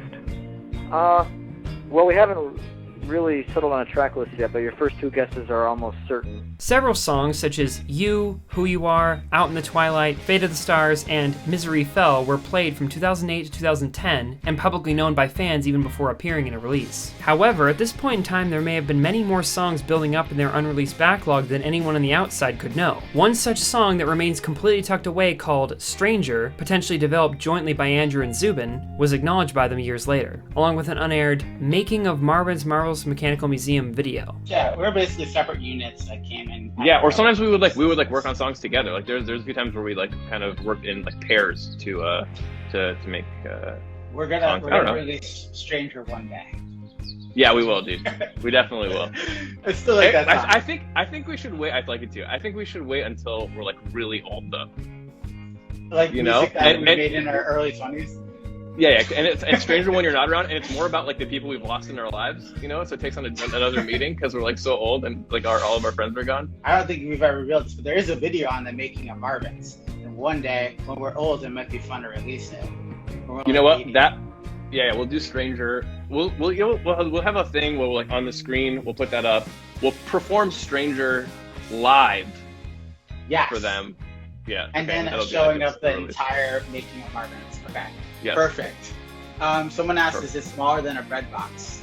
This song was later revealed to be a rejected single pitched to their record label in mid-2010. It's still unreleased in any form. Many of these unaired tracks may not have seen an appearance in the upcoming album because, as stated, the group heavily vetted the content they made public with the help of their producer, Under Atlantic. How does it end up? Like, which songs get on the album? How competitive does it get? How difficult does it get to pare all this material down?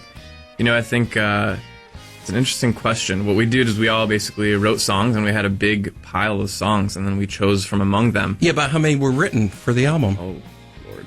there were probably, I don't know, maybe 30? 200,000. 30 to 200,000, somewhere in that range. Yeah, and then we kind of chose among them and took some advice from Tony as to which tracks to select. Also, we sent all of our demos over to him, and he helped with the process as well. Tony Hoffer was the producer on the album, and one interesting anecdote, perhaps your listeners will find this intriguing, is that there's an arpeggio where Andrew plays a keyboard part that just goes up and down a scale during the choruses. Yeah, and okay. We had worked out a demo of it and played Tony the demo, and he said, I really like the sound of that arpeggio, let's just use that. He said, okay, well, let's figure out a way to plug some chords in and get the exact sound out of my computer into the mixing console. He meant, no, let's just record your computer playing it. They just put a mic up to my computer speakers. To the computer speakers. And we soloed that track and just played it. And that's that. That's the track on the album. Isn't that neat? That's rather primitive. He's sort of fearlessly rugged in that way. It's so weird that we're going to tape record the speakers on my laptop. Are you? Yeah. Two songs in particular that were known to have been tossed in this manner were Murders by Joe and Tomorrow and Today by Andrew. The song I'm Gonna Win was also cut, but stayed in the album's 15-song lineup and was merely abandoned later on due to time constraints and having been assigned the least priority of any other track. It never reached the recording stage. Many bands struggled to work under record labels, and Tally Hall remained vague about their relationship with Atlantic at the time, yet have expressed great satisfaction with their producer specifically, and stated that because of finding a person who wanted to work with them prior, their arrangement with him was overall positive. Atlantic didn't have very much to do with this album recording process, aside from being the financial support to make it possible.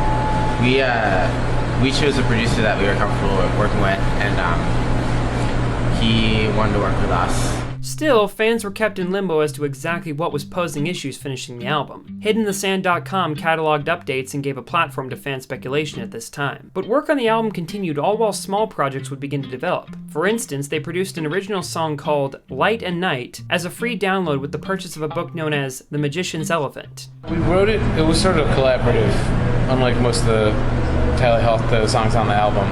But we just got offered to write this song for a book that was coming out, and they sent us the manuscript, and it was good. It's a good book. So we said, yeah, that sounds fun. And we sort of had time to do it, so so we wrote the song and then sent it to Nellie, who we all liked a lot, and she emailed back right away and was like, sure, sounds fun. It was like a mini project. Mm-hmm. Is there supposed to be more of a commercial release behind that song? No, or it's just sort of, if you bought the book at Walmart, then you could download the song, that's all it was. The group also covered Smile Like You Mean It by The Killers as another addition to the soundtrack of the OC. This song in particular had its piano section performed at half speed, then sped up, creating a unique rendition. One of the many instances of the group's unique recording methods, largely influenced by Joe, although in this case it was their producer's idea. They continue to create their own independent projects as well, like a mini-series on the YouTube channel by Andrew known as Keep Up the Good Work, which were skits showing him writing parody letters to celebrities.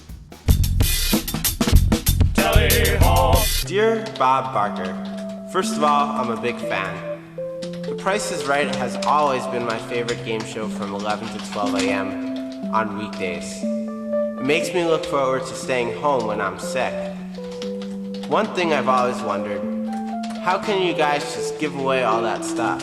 A few months later, going into 2010, the channel would almost exclusively post installments from a new series called Bora Logs, which were vlog-style videos filmed and edited by Bora during his time touring with Tally Hall, some of which were even filmed during the band's appearances on other shows. In fact, as we speak, our dear friend Bora is manning a digital camera, filming this entire event, and perhaps we'll whittle this footage down one day into a palatable Bora log. Bora, for this Bora log, you could take a picture of Andrew just waving and put him in the background of the Parent Trap. Make his dreams come true. I accept. I'd like to tell you all a tale of Tally Hall. This is the Bora Log. If you guys could be in any movie, which would it be? Oh man, the Parent Trap. Transformers 9.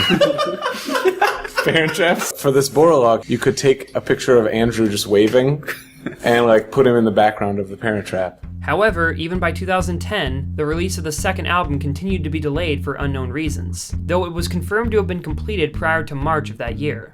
Release date for the new album? What are we thinking? Well, we're thinking as soon as possible. Okay, sounds good. I mean, it's been a long time since we put out any new music, and we are anxious and excited to release this record. It sounds great. We don't know exactly when. We have a meeting with the record label in about a week and a half to decide, but our hope is that summer seems realistic to us, although we'll know more soon. And as soon as we know, we'll Twitter it, and we'll tweet it, and we'll put it up on Facebook and send out an email. But quite suddenly, explanations as to why would begin to emerge when it became known that the band switched over to a new management company known as Soletto Entertainment at this time. Information as to why was scarce, but many jumped to the conclusion that it was a result of disagreements between the band and the Hornblow Group. In hindsight, this was the first apparent sign of what was to come. In March, the members officially announced the name of their album, Good and Evil, although it kept getting postponed time and time again for unknown reasons. Fans were starting to become outspoken about their irritation with the delays, but this would only worsen due to the events that would follow. The group began another tour that same month, but many were quick to realize that Joe was suspiciously absent, replaced by fellow musician Casey Shea, whom the group had met over MySpace. We met on MySpace, basically. Yeah. When we were doing our first tour, I think, we booked it ourselves under Bob Jacobs International, which was Rob. We couldn't get booked, so Rob just pretended he was Bob Jacobs. And we booked this venue in Boundbrook, New Jersey, and I went on MySpace like, who's the best New York person to open for us? And you were my first choice, but you were my second choice. Years later, we needed someone to fill in on tour, and you were the guy. You did it. You earned all the... Joe had a last-minute consolation. Oh, wow, I don't even know. Casey filled in for Joe during the tour, but to many onlookers this appeared sudden, especially since Joe had scrubbed most of his social media presence on Twitter and Facebook shortly beforehand. But as time passed, it was revealed to be temporary. I deactivate my Facebook page sometimes just because I feel overwhelmed. As far as Twitter goes, it's just like a reaction or an instinct. The reason for his absence was explained by Joe himself during a stream on June 15th. He stated, quote, "My personal and professional life intersected in a way that may have been considered unsavory. Given that conflict, I was unable to tour," unquote. Nothing more was explained by anyone involved. Things remained vague, but at one point outsiders discovered that Joe had been taken to Brooklyn court over a matter that evidently involved a restraining order violation. Due to the location mentioned, many pieced together this was regarding his former college girlfriend, Haffey. Little is known about the situation, but many attribute this as being the event that prevented him from touring. The results of the case aren't available, but it's unlikely to have ended with a severe verdict for Joe, given his appearances with the band shortly after. Much later on, during a leaked exchange with a fan about the situation, he stated that she could clear his name if she so wished, but chose to remain aloof. I had this college girlfriend that really did a number on me, just to be honest, and that affected my happiness quite a bit, and it still does. So in the long run, it would be great to resolve some of that somehow. Some speculate that the reason for this dilemma occurring at all was due to Joe having developed paranoid schizophrenia, a problem that people close to him claim had been present and worsening for decades, though no official diagnosis has been performed. The individuals who have made these claims also defend Joe's character. They argue that his mental state was often mistaken for malintent, leading to unfortunate misunderstandings. But at the time, this was kept private. It would only be in the following years that news would begin to leak. With fans already agitated due to the album delays, the mysterious nature of Joe's absence only increased public outcry. In the slew of unfortunate events, the group was forced to split with Atlantic after just having lost their original manager. This was not made known to outsiders until much later. However, it seemed that progress on Good and Evil would begin to pick up steam following this break. The members joined back with Quack Media under Al McWilliams, who agreed to promptly release the album, which had been completed for some time. Yeah, we had so much time before the release of our second album that we really didn't have enough, we couldn't really worry about that. We're just so happy to release our music now and to have it out. News of the upcoming release was announced, catching many off guard after the delays thus far. To hype up the album, they held a contest where the winner would receive their own theme song, written and performed by the band. The winner was a high school student named Nathan Neymark. Oh yeah. Nathan? Did you win a contest, Nathan? Nice, how's it going? She's the best. You should go and say hi to her. She's a racist. Wait a second. I'm sorry, I'm thinking of someone else. Nathan, Nathan A. Mark, he can shoot laser beams from his groin. Magical groin. He's a racist. Wait, that's someone else. Nathan, we hope you'll join in going ooh la la la. He's won our grand prize. Ooh la la la. All of his friends are nice guys. Ooh la la la. He's light in the dark. Nathan A. Mark. Years later, he would appear on a quiz show called This, That, or the Other as a contestant and recounts having the song made. Nathan, you actually have your own personal theme song that a band wrote for you? Yeah. How did that happen? It was a contest, so it was a promotion for their album, which came out a couple years ago. It's a band called RallyHall, which unfortunately doesn't exist anymore. Yeah, but they wrote this song, and now it just follows me around. How does it go? It essentially goes, Nathan A. Mark. And from there, it kind of sounds like the Flintstones theme song. It sounds a lot like the Flintstones theme. It gets stuck in your head real easily. But unlike the song contest, he didn't win the show despite making it to the final round. Then, after 2 years of delays, the official release date would be unveiled, June 21st, 2011. In May, RallyHall announced they'd be going on tour yet again in July to promote the new album, but specified this was their only tour to do so. Thank you for choosing RallyHall's Good and Evil Tour 2011. My name is Bora Karaca. This will be the only tour RallyHall will perform in direct promotion of Good and Evil. Please take a moment to congratulate yourselves. Upon release, Good and Evil was revealed to contain 14 songs, and many became immediate classics to fans. The tracks included Never Meant to Know, and You and Me, Cannibal, Who You Are, Sacred Beast, Hymn for a Scarecrow, A Lady, The Trap, Turn the Lights Off, Misery Fell, Out in the Twilight, You, and Fate of the Stars. Fans who'd pre-ordered the release in physical form long ago had their copies delivered, with boxes including a variety of perks, and even trophies showcasing the buyer's order number. Evidently, Coz Baldwin was the very first to pre-order the Good and Evil album. In the wake of this uplifting news, on July 15th they would release a cover of the Florida song, Club Can't Handle Me, with vocals played largely by Casey Shea. Although this sudden boom of content left many fans asking questions. 5 days later, the group explained the delays when they appeared on Martin Van Dyke's radio show, the night before their first scheduled concert in the Good and Evil tour. Rob, let's talk about this a little bit. It's been years and years and years since your debut album, Marvin's Marvelous Mechanical Museum, came out, and tell us about the delay and what it took so long to get this new album out. Well, there were a variety of factors at play, but not least among them was that we were sort of stuck in record label purgatory for a hot second, and ended up parting ways with Atlantic Records, came back home to Ann Arbor, and put out the record with our friends at Quack Media, who were happy to release it and support it fully and enthusiastically. This news was sudden to many, but further explanation about the split would trickle out slowly over the years when members would voice their grievances. I think part of the weird thing about recording with Atlantic was just we wanted to write the songs we wanted to write, and they wanted a certain song they wanted to hear, and that just wasn't us. And so we kind of just made our music, but it was weird, it took so long. Atlantic would also brush off promotional ideas, when in one such instance, Andrew suggested performing weekly covers of artists to encourage cross-promotion. What I remember is we were on Atlantic and we were trying to impress them and get them interested, because they weren't interested in us at all. And we're like, what? Let me give you a little tip. Mm-hmm. When wanting to impress the label, don't include Casey Shea. We're going to do this avant-garde cover. We'll cover songs from other artists on the label once a week or something, and they'll maybe they'll want to promote it because it's some cross-promotion stuff. They had no interest in it whatsoever. Zero interest. They're like, that's cute. Which is most of what they said to us. Shortly after the initial split, Andrew would also express that in the current day, taking an independent approach to music creation as opposed to being partnered with a record label wouldn't hinder their spread. I think in this day and age, it really doesn't make too much of a difference if you're on a indie or a major. If you're out there doing your thing and your music's good, you have just as good a shot of reaching people. And this proved to be true.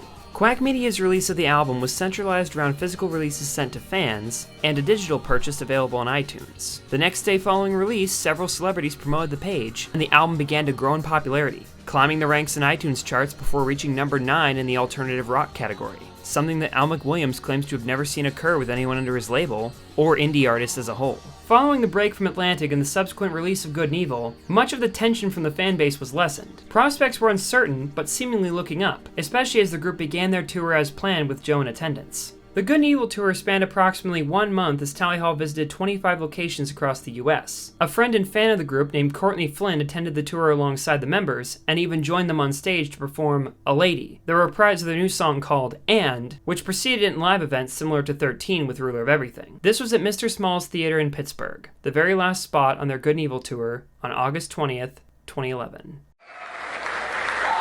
We will now be joined by our friend Courtney.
But despite the recent turnaround from circumstances of the prior year, the band's activity slowed even further after the premiere of the album. No one on the outside could have known, but this would be Tally Hall's final show.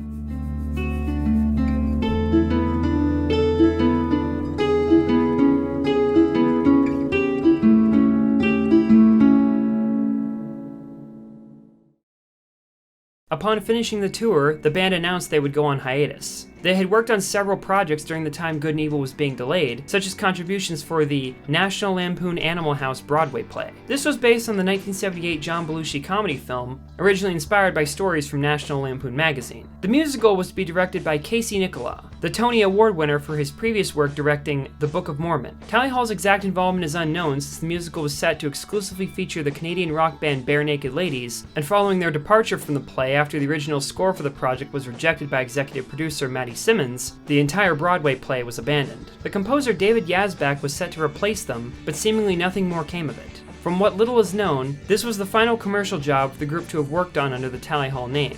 In October, the last upload to the Tally Hall YouTube channel would be posted, which was a music video for Turn the Lights Off, after its formal release with the second album. Another music video for the song And was in development with the help of Steve Loader, the director of the Hidden in the Sand animation, but their budget ran out midway into development, and the group voted to cancel the project. Ross was evidently the only one who wanted to finish it. 3 days after the release of the prior video, a Facebook message was posted revealing the news, and showcased the fan art that was to be utilized in the project, much like the fan-animated segments for their prior music video, Taken for a Ride. This marked the end of official Tally Hall content, and the Good and Evil album would inadvertently be taken down from iTunes during the heat of its popularity due to re-indexing, which typically occurs with little-known items that can remain offline for days without being noticed. However, in Tally Hall's case, this temporary takedown led to them being pushed out from the top rankings. And as time passed, many fans would come to realize what had appeared to be a small break was instead the beginning of the end. The band's sudden hiatus continues to this very day, 10 years as of 2021. Over the past decade, they were often prodded about why this occurred, and if the band was officially broken up, but those who were vocal in the situation insisted that the members weren't on bad terms with one another, nor were they officially split up, but none would give a concrete explanation. To most, this is where much of the history regarding Tally Hall becomes muddy. Following the hiatus in 2011, each of the members would take their own path going forward, causing many of the fans to lose track of them as the band's history split off in a multitude of directions. Hiding in corners, disguised. She's a phantom, a glimmer inside. The members went their separate ways, but Zubin in particular would take a route that would stray heavily from his prior activity. 2011, and you finished touring. What are you doing? Like, you want me to get you up to date from everything that I did back then? Yeah, maybe that's a good thing to do. 2011. So I'm there at Brooklyn, living with Rob. Then we leave. I go back to school. So I go to finish up my degree. I write a thesis. I don't even know why I did that. It just really went, I just went hard. I was like, I'm back, let's do this. So I finished up my degree at Michigan, and then I came out to California, Northern California, for medical school. Spent 2 years in Northern California, then 2 years in Southern California. Applied for a family medicine residency, got that, Southern California, and went through 3 years of training, during which I got married and had 2 kids. And then took my board exam about like a little more than a year ago, and I've been a family medicine doctor, actively practicing for the past year. And all of that was a part of my journey to get you to this point where I recently discovered a new, even better ketchup at Trader Joe's, which I think is where our original natural ketchup was from. During the course of this, Zubin departed from the music industry and even social media. However, he would still be involved with projects spearheaded by other members, including having the lead role in the Miracle Musical song White Ball, playing the bass guitar in the music video for Rob's song Shia LaBeouf, and being featured in Joe's song Rotary Park. Updates outside of music were scarce, but several of his other endeavors would be public in some form. For instance, he entered a video contest in 2013 for California osteopathic surgeons and physicians to educate the public about their field. Likely due to his past experience with writing, audio, and film, coupled with his knowledge of the field, Zubin's entry won first place. Your body is an ecosystem, as beautiful as it is complicated, where structure and function communicate, and destruction is met by an inherent capacity to heal. As osteopathic physicians and surgeons, we are trained from day one to look at the whole person, to recognize the connection between body, mind, and spirit, and to consider these complexities when healing our patients. Come discover the Dio difference. He would also be featured in a video where he describes his aforementioned thesis for students of the University of Michigan. Hi, my name is Zubin Sedghi, and I just graduated from the University of Michigan with a degree in neuroscience. Here at the Aragona lab, I did an honors thesis, and in the fall, I'm going to medical school. The following year, he'd entered grad school to receive his PhD and was a member of the Council of Osteopathic Student Government Presidents. Later on, as COVID-19 began to see its initial spread, Zubin would begin taking hospital work treating patients with the virus, and had a close exposure that resulted in him being quarantined for a few weeks. So Zubin, correct me if I'm wrong, but he's on the front line right now, working at a hospital. I haven't talked to him in a while, but I mean, he's a doctor. How has COVID affected your practice? Or affected your crazy. Yeah. It was crazy. It was exciting at first, because it was just like, whoa, there's this new thing in medicine, and that, like, the mental aspect of this new disease with all this information coming out was super stimulating. Early on, I had a patient, actually, had a couple of exposures, but I wasn't even like masked or whatever, and somebody was like, I was in the room with a patient who had ended up having COVID, and I knew it, and I kind of like kept track of them and eventually found out they had COVID. And I think I may have gotten it, but I never got tested to know, and hopefully I'm doing good, but I don't know. And then as it's progressed, now I'm doing a lot of telephone medicine. So I'm only in the office, like seeing people face to face, a lot less than I was before, and the volumes are down. So anyway, so now it's just a lot of phone calls and then seeing people face to face every once in a while. And it's like, you don't know who has COVID and who doesn't. But I mean, I guess I'm lucky in the fact that I'm relatively young, and so we'll probably be okay anyway, or maybe I already had it and I'm good.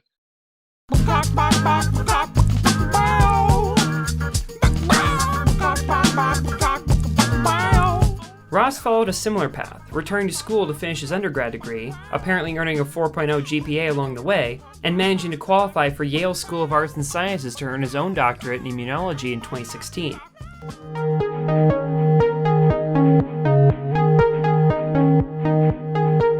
I'm Ross Federman. I'm a third-year graduate student working on a PhD in immunology.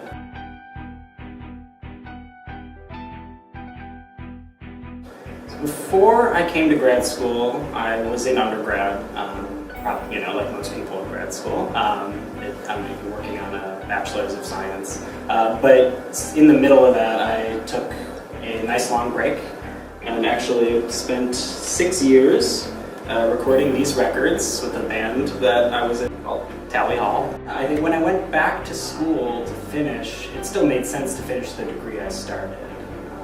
But I think I looked at it as in a very different way. When I started, I looked at you need to know science to be a doctor. But when I came back, I realized that actually science isn't even necessarily something it's a much more active process. I think that's something I realized as I got a little bit older, that what it means to really be a scientist isn't memorizing anything. It's not knowing what's already been known. It's the next step. It's, how do we take all that and try to figure out what do we want to know? How do we add to this? 2 years later, on June 23, 2018, he too would also get married. However, unlike Zubin, Ross never completely parted ways from independent music ventures. During his time with the band, Ross had become a freelance DJ under the name Mr. F. He would play in his local area up until most venues closed following the outbreak. He would also create mashups, and following the band's hiatus, Ross would release 3 mixtapes under this name. I love mixing music, whether it's like working on projects with people for like newly created music, like what you'd think about like mixing or producing, or just doing DJ sets where you take a lot of other sort of like pre-made music and find a new way to present it to people. So I've spent a lot of my downtime kind of doing that. He would also take part in other bandmates' endeavors, whether it be in music creation or being featured in music videos, and one example being Forever is a Long Time by Charlene K, a former Hawaii Part 2 vocalist. He even dabbled in voice acting, playing several minor characters in the popular Rockstar game L.A. Noire, one of which being a character who's a drill sergeant saying, "Get up, get to it." Originally, he thought these lines were going to be used for Red Dead Redemption 2, but this turned out to not be the case. Or any role he did have was uncredited. So yeah, Ross, you have a great introduction on Urban Dictionary if you haven't seen it. And then I was looking for some other introductions. And you're on IMDb, and there's a film you were in called L.A. Noire in 2011. Do you have anything to say about that? I think it's a video game. Is it? Yeah. How do you know that? Because I did some like random voice thing for Colin, who was like Ryan Brady's roommate. Okay. He works for Rockstar Games. So what led to you contributing your voice to L.A. Noire? L.A. Noire. Oh, yeah. Crazy way to start off. I actually wasn't even sure that I thought I was providing my voice for Red Dead Redemption 2. And it may actually be on there too. I had a friend who worked at Rockstar Games, and they needed extra voice actors. So I came in one day basically to read a few lines, and maybe they made it into more than one game, or they only gave me some for L.A. Noire. Yeah, basically just going to help out a friend. I was supposed to get a Rockstar t-shirt out of the deal. They didn't have my size, and I never got my t-shirt. But yeah, it was not even anyone. It was like a friend of a friend, a roommate of a friend, sort of. And my friend and I both went in that day to just read some lines for them. By 2020, Ross had finished his education and joined up with a biotech company that was so early in development it lacked a name at the time. Later, it would be known as Generate Biomedicines. I work for a company called Generate Biomedicines, and We have a website now, finally. We have a name, finally. When I started working there, we didn't have a name or anything. But you can go check it out, and I can't really get into the details of what we do, but it's a biotech group, and so we are working hard trying to come up with answers. My wife's doing the same thing. She's actually still at work as we speak. At the end of the day, I still push forward, both strong and weak. However, some of the band's members stuck with music more intently. Less than a year following the hiatus, Andrew created his first solo album called Sketches, and released it in January of 2012 under the name Edu, his childhood nickname. However, it was only sold physically in the form of cassette tapes with a limited stock, and for this reason it was considered lost for years before Andrew eventually released it digitally, causing fans to circulate it themselves. One of the songs in the album, known as Lemons and Pears, was an altered version of the song played in Tally Hall's first YouTube video, Misfortune. In a similar vein, Andrew would also create a live interview series on his YouTube channel called Keep Up the Good Work, named after his older series on the Tally Hall channel. This even featured other members such as Ross and Zubin. I've been holed up in quarantine, as many of us have for many days and many nights, and I'm losing my mind a little bit. So I thought, why not catch up with people in this method? So Ross will be my first guest, and if this goes well, maybe I'll do it on a weekly basis. But Andrew's career in the music industry was successful as well. Following Tally Hall's end in 2011, he became an apprentice to the Grammy Award-winning record producer Dave Tozer, and collaborated as a writer and producer himself with many widely known figures as well, most notably John Legend, spending 2 years aiding the production of the album Love in the Future. Andrew would even appear with notable internet figures, when on April 6, 2014, a music video was posted containing him performing a song known as The Rainbow Connection from the Muppets, alongside the Gregory Brothers, the creators of the popular music channel Shmo Yoho. Andrew also continued with commercial work alongside all of this. Producing people for the most part right now? Yeah, mostly producing. I had a commercial come out during the coronavirus commercial on a Facebook ad. I played some David Bowie. However, Andrew would also make a small return to solo work when he created an album of piano pieces called Etudes, written prior to the founding of Tally Hall in 2003, but were recorded nearly 15 years later when he had access to a studio. This album would be released on April 18, 2018, and a sequel album called Etudes 2 would also come out almost exactly a year later on April 10, 2019. It would also be revealed that Andrew had other work predating Tally Hall, such as a mashup album consisting of work from Jay-Z's Black Album and 20th Century Classical Music, released under the alias of The Baker Brothers in 2004 with the help of his brother, Stephen Horowitz. Existence of this album was confirmed in a link embedded to the Toy Orchestra website, his Tally Hall website bio, and much later on even addressed by the members themselves. Oh, and we have an album together. I just thought of that. Oh, yeah, we do. I actually was going to bring that up earlier. The first classical hip-hop mix. Did we get written up on blogs? A couple of them, yeah. I was in high school, and you were, I think, in college. Cool Edit Pro. I used Cool Edit Pro. Yeah. No one here knows what that is, I bet. I bet that doesn't exist anymore. No, it was my first production stuff, I guess, right? Basically. Jay-Z and classical, modern classical. Later that year, Andrew would reveal that he was sent a joke letter from Rob regarding royalties from previous work. He stated on Instagram, quote, "Every year-ish, Rob sends out royalty payments with a letter attached. They are always pertinent and truthful," unquote. Dear employee, congratulations! We are proud to announce the SEC approved our merger. As of June 12, 2019, Art Bronco Incorporated has been officially acquired by Shenzhou Holdings. After a long and challenging negotiation, we feel this is the absolute best decision for the company. Everyone will receive immediate raises. In light of recent sales trends, we can increase salaries across the board by 20%. Shenzhou also offered to construct a new state-of-the-art gym facility on campus. Vacation time has doubled, and pets are now welcome in the office. We fought hard for our team because we love you guys. In fact, we have only made a single layoff. Unfortunately, if you are receiving this letter, the layoff is you. Good luck out there. Rob, Cantor, and everyone here at Shenzhou Holdings. That same month, Andrew would create a Kickstarter project to raise the funds necessary to revamp the songs from Sketches and release them more formally under a new album called Sketches 3D. Although the true purpose of this project was largely to fund the production of vinyl copies of the album and distribute them. Reward tiers would offer up these as well as limited edition t-shirts, autographs, and 3 exclusive songs for backers only. These included revamped versions of Lemons and Pears and Tomorrow and Today. The second had since appeared on an album by Onda Rock, which featured a variety of artists. Andrew's bio in the album description reveals that Tomorrow and Today was originally intended as a Good and Evil track. The third song was wholly original for backers exclusively, known as Grandpa is Hiding. Higher tiers even included Andrew's old electric guitar and piano from when he was a kid that saw use while touring with Tally Hall. To advertise them, he put up a video discussing this. Hey guys, this is Andrew here coming back with a Kickstarter exclusive. I'm putting up a couple of things that are one of a kind that I've had for years, and if someone wants to snag them, they are available.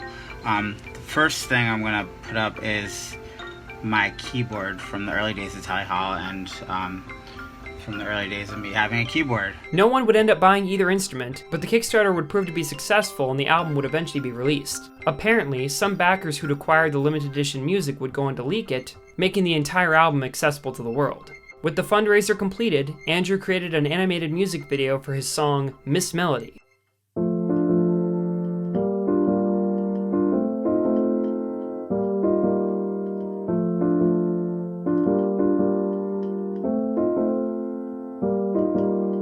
Miss Melody had a dream that she had everything she wanted right in front of her.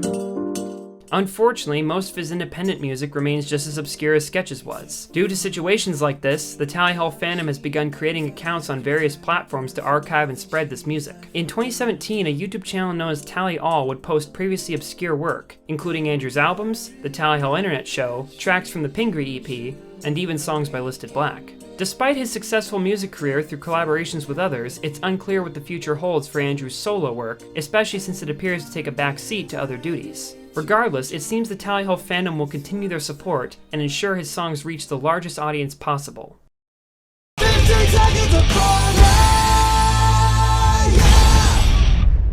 Among content reposted by the Tally All channel was also the album called Kojum Dip, released by the band run by Bora sharing the same name. The group had gotten back together in 2010 just before Tally Hall's hiatus and continues to be more or less active to the present day. Bora himself has stayed busy, creating Kojum Dip music videos and a variety of independent projects on top of aiding others in their own. Some of his contributions are visible in an After Effects demo posted to his website. He offers his mixing and effects services publicly and has been involved with producing several shorts, and oddly, a Ben 10 commercial.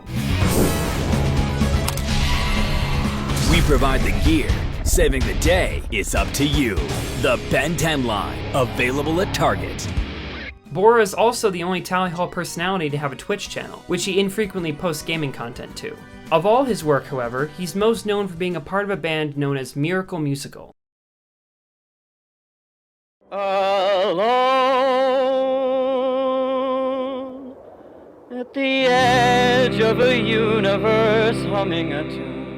By far, the most active member in independent music is Joe, who, following the hiatus, would almost immediately create another band known as Miracle Musical, written in Japanese. But strangely, its members consisted of others from Tally Hall. The project was spearheaded by Joe, along with Ross as the drummer again, as well as Bora, who lent the group his LA recording studio, while Ross handled sound mixing. If you're tuning in, Miracle Musical is a side project of Ross and Joe Hawley from Tally Hall, and Bora, but yeah, and many, like 40 other people for too. sure. But yeah, the three of us were at the reins of that. I'd say. Bora is a member of Tally Hall, kinda. Yeah, but almost. Sources claim the band had a rotating cast, and from the credits, it's at least known that Zubin and Rob returned at points for vocal roles. Yo, this is a Joe Hawley production. I missed my introduction from that. I had swearing. Let me say it again. It's so disjointed that I'm not going to get into a flow or anything. It sounded so genuine. White ball. That's just a title. I panicked. Also, I panicked and I just read the first words that were on there. Other recognizable names who lended aid were Andrew Lorich and Andrew Kurtz. A man known as Ryan Brady was also involved, who was also the vice president of Atlantic Records. 13 guest contributors in total were included in the project, yet only one conventional album was put out under Miracle Musical, titled Hawaii Part 2. Where do you guys see yourselves 5 years down the road? I see myself in Hawaii. It was released at exactly 12:12 a.m. on December 12, 2012. The Bandcamp description specifies the album's genre as infinity. It contained 11 songs, but much like with Marvin's incomplete demos, it contained a bonus track, a song called Variations on a Cloud, sung by Joe and Rob. It was included with those who pre-ordered the album physically and was available on vinyl. Joe regarded this as song number 0 of the 11, and it didn't see an official digital release until much later on. When it did, it became strangely known to fans as the song that sounded as though it would be played at the end credits of a Tally Hall movie. It contains samples from other songs in the album, as well as Ruler of Everything. If I see a cloud or whatever we may believe, being it may be proud of whatever we want to see.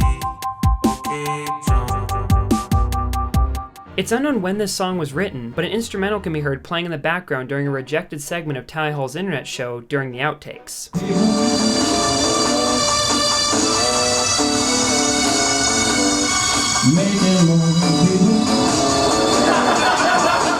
At one point during a radio appearance from Joe in 2009, a fan asked about this clip in particular, but Joe's answer gave little insight about the song itself. In the outtakes portion, there's a scene in which you, the other Joe, is wearing like a white suit and you got an easel and you're just flipping things over and singing the song. What is that? I just have no idea what it is. I don't know if it was like something else that got put into the internet show or if it was intentionally filmed that way. I don't know. I'm just... It was, it was like a stand-up comedy bit called People Making People. And it was just, the replication of people. We didn't use it because it went on a bit long. I think that you get the idea. I went up on a stage at a comedy club and had an easel full of drawings. Joe has stated on many occasions, quote, "I rarely abandon songs once I've committed to writing them," unquote, which is reflected in much of Miracle Musical, since many songs, aside from Variations on a Cloud, were conceptualized much earlier. When we did Hawaii Part 2, we started with a bunch of Joe's demos, and we've all gone through chasing the demo problem. Yeah. All the time, all the different re-recordings of Tally Hall songs. It's, there's some balance when you're doing really crafting the songwriting where you want to go back and really make sure the licks fit in with the writing. It's very different when it's improvised stuff, when it's blues, when it's but for Hawaii Part 2, we went out of our way to basically say, well, what from the demo tracks are we just going to keep and mix in a little bit different and not try to re-record? Some of the other tracks were Time Machine and Murders, songs performed live by Tally Hall which had been shelved years prior. I guess we'd all like to know what happens to the songs Time Machine and At Least Today. Time Machine? We might reevaluate those two songs for the next album. We haven't had any serious discussions about what's going on the next album yet. We're just trying to write some new things. That's cool. It's possible those two could make their way back into the picture. As well as The Mind Electric, an altered version of the song Inside the Mind of Simon. They're also representative of different times in a person's life. They're all kind of autobiographical in a way. Same with screenwriting. Even if I found it in fiction writing and screenwriting, I found I was trying to write fiction. It always turned out to be kind of autobiographical, even if it was unintentional. Resident Miner, how do you believe we'll need your testimony on the stand? From swear to tell the whole truth, so help you, son. Now raise your right hand. Father, your honor, may I explain? My brain has claimed its glory over me. I've a good heart, albeit insane. Due to these songs having been in development for as long as they were, it became obvious the content created for Miracle Musical had been a passion for Joe, and later on he would reveal to what extent this was true. When our family went to Hawaii in the summer of 1997, I heard this music in my mind and I knew that I had to make it at some point. Miracle Musical was the dream project. It was sort of what inspired me to get into making musical recordings. I studied film in college, and specifically screenwriting. So the plan was to study film, maybe get a job as an underwater videographer or one of the camera people for Discovery Channel or something like that. Something anonymous would have pleased me. Rob's band started doing well. So that was kind of a surprise. And the whole time we were making Tally Hall songs, I knew that in the back of my mind there was this magic project that had to happen, but it wasn't clear how that would manifest. After the band toured in 2011, for what some are saying is the last time, but I think that's unlikely. I think the band will in this lifetime tour again. I was living in a semi-truck garage for about 4 months, and then I had to go to my Uncle Tom's farm in Otisville, Michigan. I was working in exchange for room and board the year of 2012. And fortunately, they had Wi-Fi there, and I thought, well, now's probably the time to start working on this mystery project. I didn't know what to call it. I didn't want it to be about me. So I bought HawaiiParty.com and posted a countdown to 9/11, because I guess to me at the time it seemed sort of like an emergency situation. You know, I didn't want to spend the rest of my life working as a laborer on a farm, although the hospitality was greatly appreciated. And then over the course of the year, I'd work on the album by day, and then by night I would interface with Ross Federman of Tally Hall and Bora Karaca. We put this project together. Joe's song Our Lullaby, written for his ex-girlfriend Haffy, would be released in the album as well, but with its title amended to Stranded Lullaby. Part 2 can also mean the parting of two souls, as in some kind of romance, and at the time I was still very much in romantic mode, whereas that has since somewhat subsided.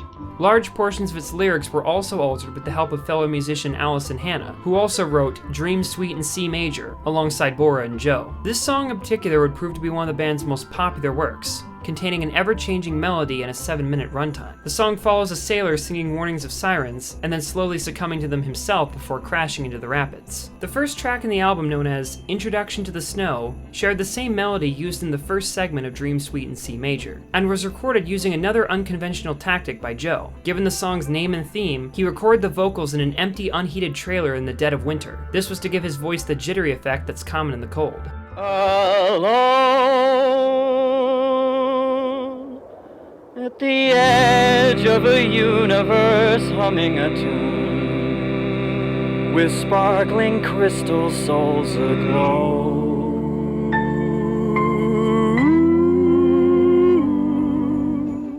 This album and its 12 songs are regarded by many as being the best Tally Hall related work, even topping Marvin's Marvelous Mechanical Museum and Good and Evil. Over time, this album became so popular, a Kickstarter was created to have Hawaii Part 2 pressed to vinyl. The project raised over $16,000, far surpassing its goal of $7,000. All of this despite the album never having received direct outside promotion at any point. Many Tally Hall fans would later question this, and the decision to create an entirely different band and risk losing some of their audience, but this was addressed by Joe and Ross in a shared appearance on Treetown Sound. It seems like you didn't even want people to know about it when you released it.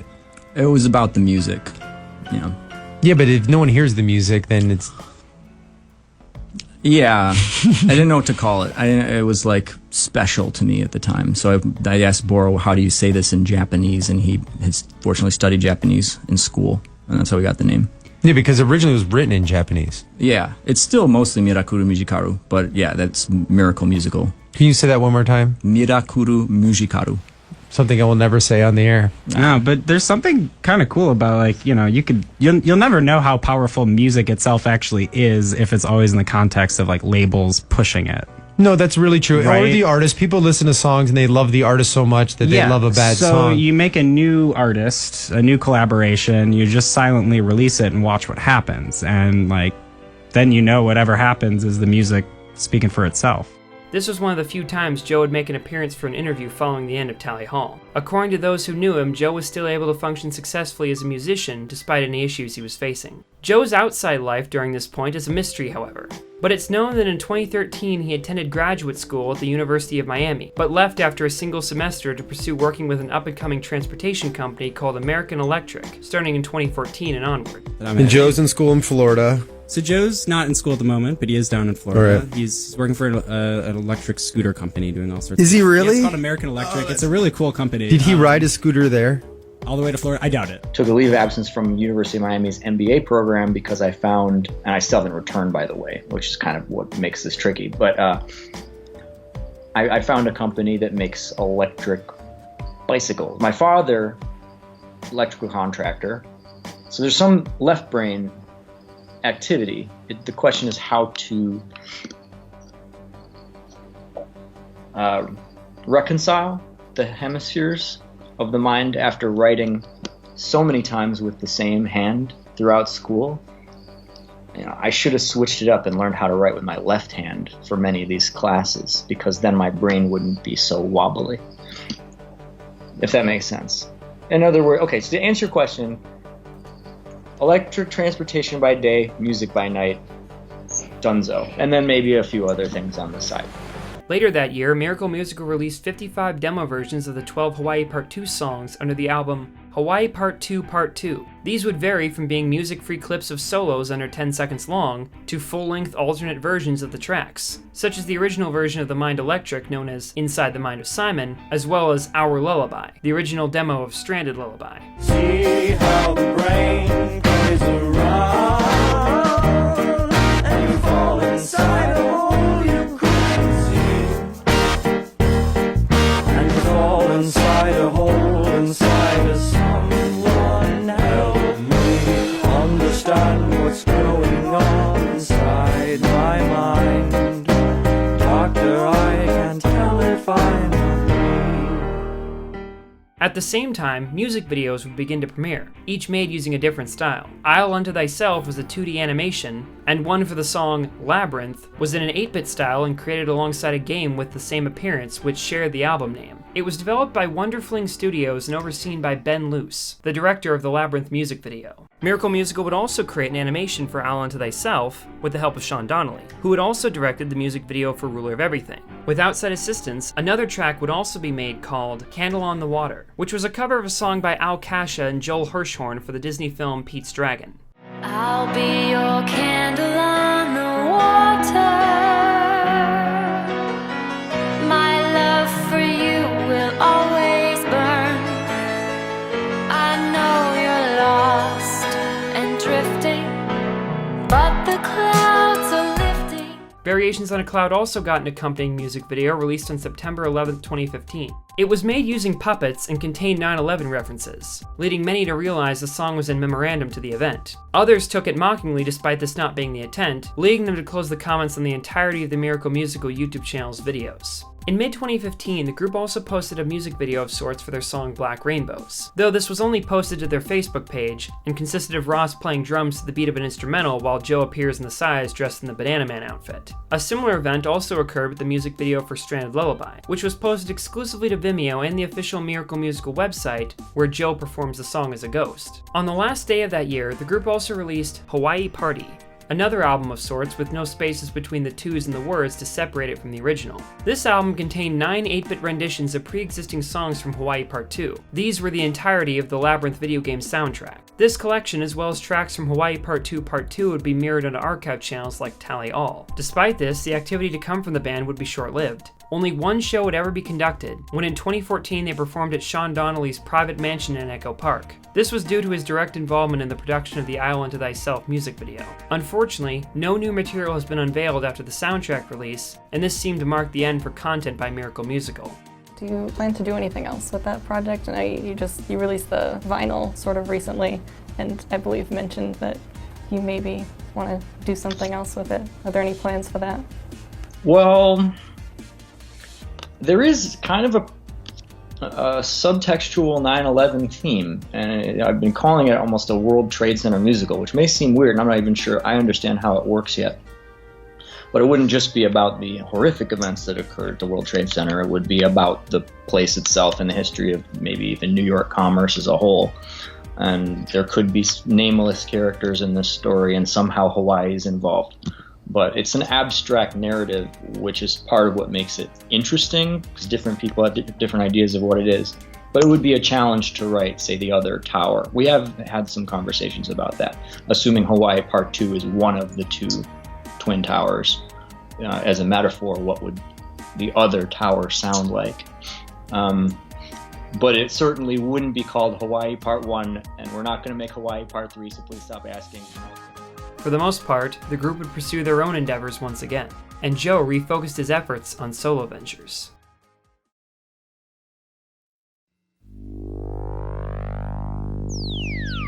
Joe Hawley, Joe Hawley, Joe Hawley, Joe Hawley, Joe Hawley, Joe Hawley, Joe Hawley, Joe Hawley, Joe Hawley, Joe Hawley.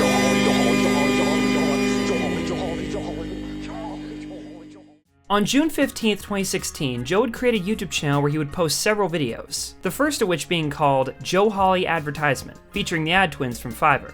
Why listen to boring old music when you can listen to boring new music by Joe Hawley? Hey, Joe Hawley's music isn't boring, isn't it? Of course not. Let's have a listen.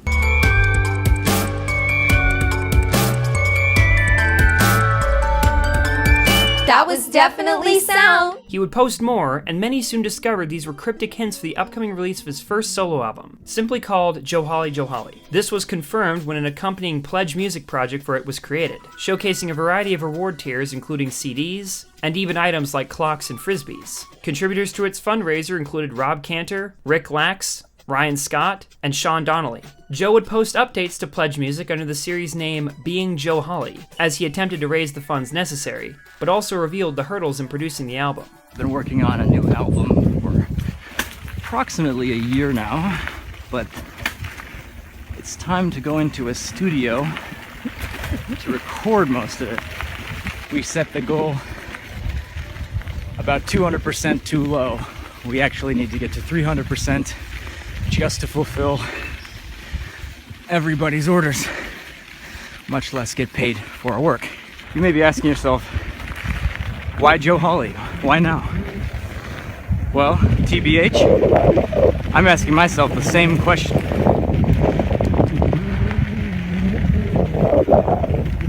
From where does the music come? Is it a curse? Is it a blessing? There were a few delays from its intended release date, but on October 21st, 2016, the album premiered. It featured 13 songs: Joe Hawley Attacks, Black People, White People, Bring Her Along, Crazy Rotary Park, Your Mother is a Basketball, Hoods in the Woods, The Apologue of Hot Rod Duncan, Aristotle's Denial, Bahamian Rap City, We Are in Space, Go to Bed, and White Rabbit, the last of which being a cover. The album name Joe Hawley was in reference to the idea that solo artists will often try to capitalize on name recognition if they've been a part of something famous in the past. Joe claims this was a spur-of-the-moment idea during a meeting in mid-2015. The name was suggested as a joke, but stuck.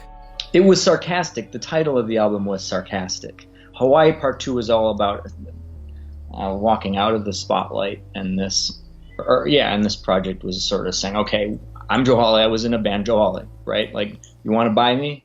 The album included appearances from all 5 members as well as Bora, Kojim Dip as a whole, and several Hawaii Part 2 contributors such as Stephanie Coing and Ryan Brady. Several tracks directly reference Tally Hall material, such as The Apologue of Hot Rod Duncan, who is a fictional character mentioned in the Southwest by South Tally Hall Internet Show episode, and the album's opening song, Joe Hawley Attacks, which is a 30-second tune with the only vocals being Joe Hawley, spoken over and over again, mirrors a short Tally Hall skit called Joe Hawley Attack, where the same occurs. When Joe Hawley attacks, no one gets out alive. Joe Hawley, Joe Hawley, Joe Hawley, Joe Hawley, Joe Hawley, Joe Hawley. And in the song Hoods in the Woods, Joe directly references Matthew Altruda and Treetown Sound. Cross your arms and brace yourself to funnel to a secret room beneath the Treetown Sound. Strike a match and fall onto the ground. One track called Rotary Park is based off of Joe's experience being beaten and robbed alongside Zubin during the filming of their Good Day music video in the park of the same name. Rotary Park is safe after dark. Neighbors off porches, the playground is dark. Mine stained a vacant old basketball court. Dwellings surround a municipal fort. Don't mind the stories of triumphs and glories. Rotary Park is the jam after dark. Zubin's appearance in the song is a reference to this incident as well. First, I will show you the Rotary Park logic file featuring Mr. Sedghi. Ross has been so generous as to lend some drum samples. It's going to require a studio. This morning I woke from a nightmare and fell out of bed. And lo, the ghost of a man ages thought to be dead. On February 18th, 2018, Joe uploaded a rehearsal for the song Black People, White People, revealing that it was recorded back in 2009 as a RallyHall song, possibly for the Good and Evil album to fit with the theme of opposites. Another song called Go to Bed utilizes the beat from the previously shelved song Break It Down, which is added to the chorus. In fact, much of Joe's album was made using samples of other work, often from other artists. For this reason, it sat with a limited release exclusive to Bandcamp before being taken down shortly after and mirrored on other sites by fans. The album stayed largely offline outside of third-party sources, with the exception of demos and music videos posted to Joe's channel in the years following.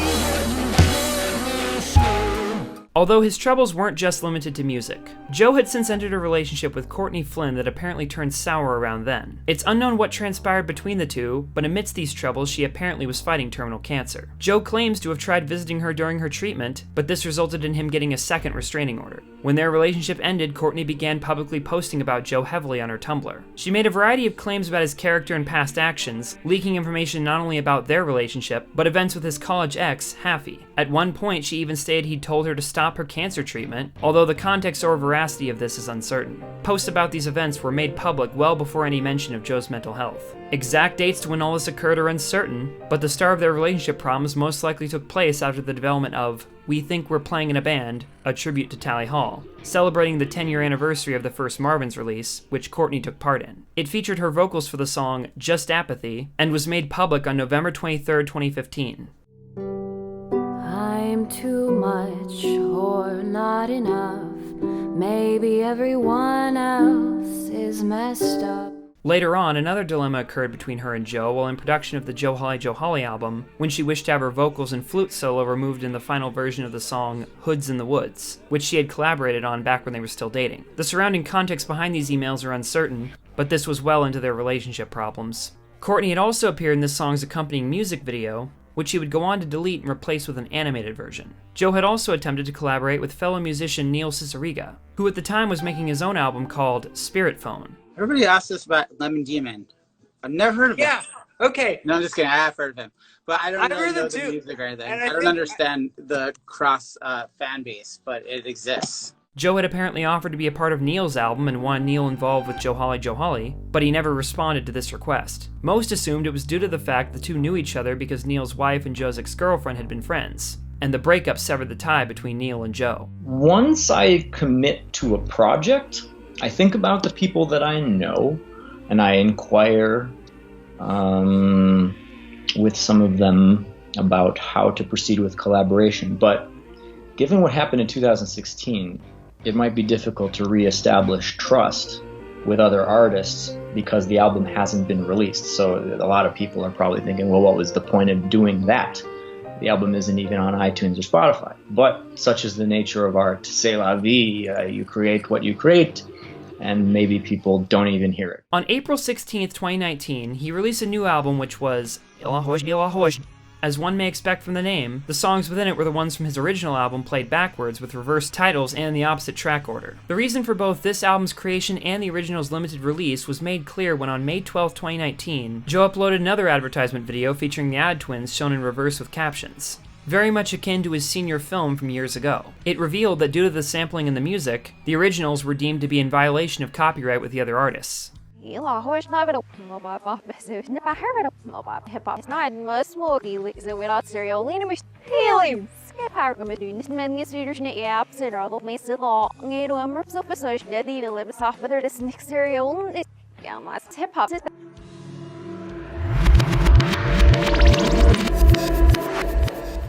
You recently released that on Spotify, but it was in fact, entirely backwards. Is Okay. there any specific reason for that? I'm nervous about releasing this album, which we completed in 2016. I say we because I work closely with the people at Assemble in Detroit, and the band's former management company, Hornblow, in Nyack, New York. Initially, they said, go ahead and make this record with as many samples as you'd like, and just keep track of them. Well, about halfway through the production process, that tune changed, and it was too late for me to go back and change everything with the samples. So I had to release it with the samples, but it was also, kind of an illegal album. I did also receive a legal threat worth lots of money that I don't have as soon as the album dropped, if you want to call it that, in 2016. It'd be nice to post the album more officially, but the samples are a legal concern, and it's possible if I stand to get sued, but it could be fair use. So that's part of the debate ongoing right now, and I've been living like quasi-homeless guy lifestyle, sort of sleeping in hammocks and so forth.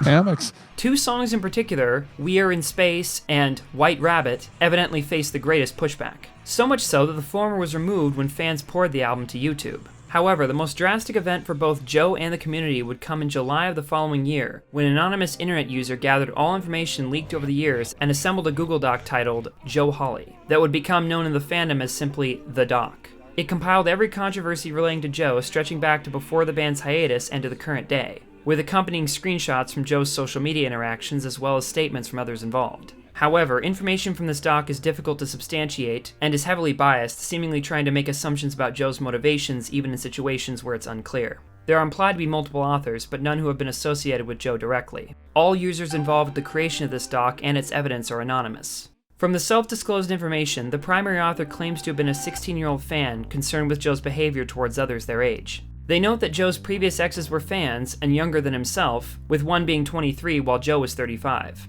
However, none had been minors. It's also discussed that Joe has a tendency to follow younger female fans on his social media, with one being 15. In this instance, he evidently followed her, liked all her posts, then left. The account in question was private, so the contents of these posts was unknown, but the author argues this was inappropriate due to her profile containing a line saying EHSCO22, which was an abbreviation for her high school, which she'd be graduating from in 2022, and would determine her age to be 15 at that current time. Many argued that Joe may not have noticed this, and might not have seen this girl as a minor based solely on her profile image, or may have realized shortly after and this was the reason he unfollowed her. Regardless, the situation ended almost immediately. Nevertheless, this is used as the crux of a pedophile accusation.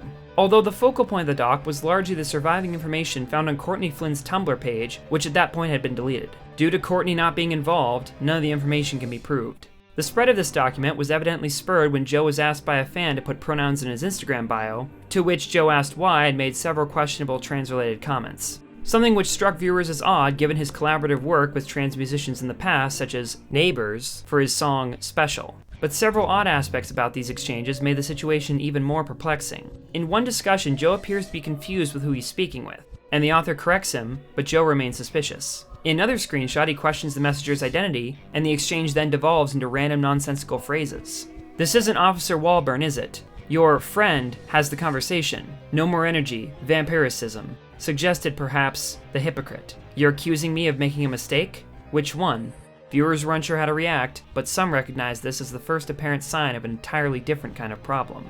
Aside from these incidents, the document also notes that in one instance Joe was fired from a volunteer event for bringing psychedelics and allegedly giving them to others attending, minors included. Although accounting from these events varies to Joe simply having them on hand and talking about them, to the author seemingly asserting all this was intentional. Details surrounding this are unknown and no proof is given. Supposedly, Joe had discussed the event with a fan, but screenshots of the conversation were lost and the author relied on outsider testimony as to their existence and what was said within them. These witnesses also call the drug rosewood, when in actuality the psychedelic being referenced is woodrose seeds. Given that all the posts from the author have redacted names, these discrepancies aren't able to be addressed. Aside from this and the aforementioned restraining orders, Joe's behavior as detailed in the doc was still legal. And further complaints largely focus on certain comments made by him and how they affected those involved. Given his mental state, it's unclear how much of his language stemmed from malintent as opposed to illness, though the fandom remained unaware of these issues. However, the document makes several claims about Joe's character, with the author going as far as to label him a groomer, something which people took issue with since while his previous girlfriends were younger than himself, none had been underage.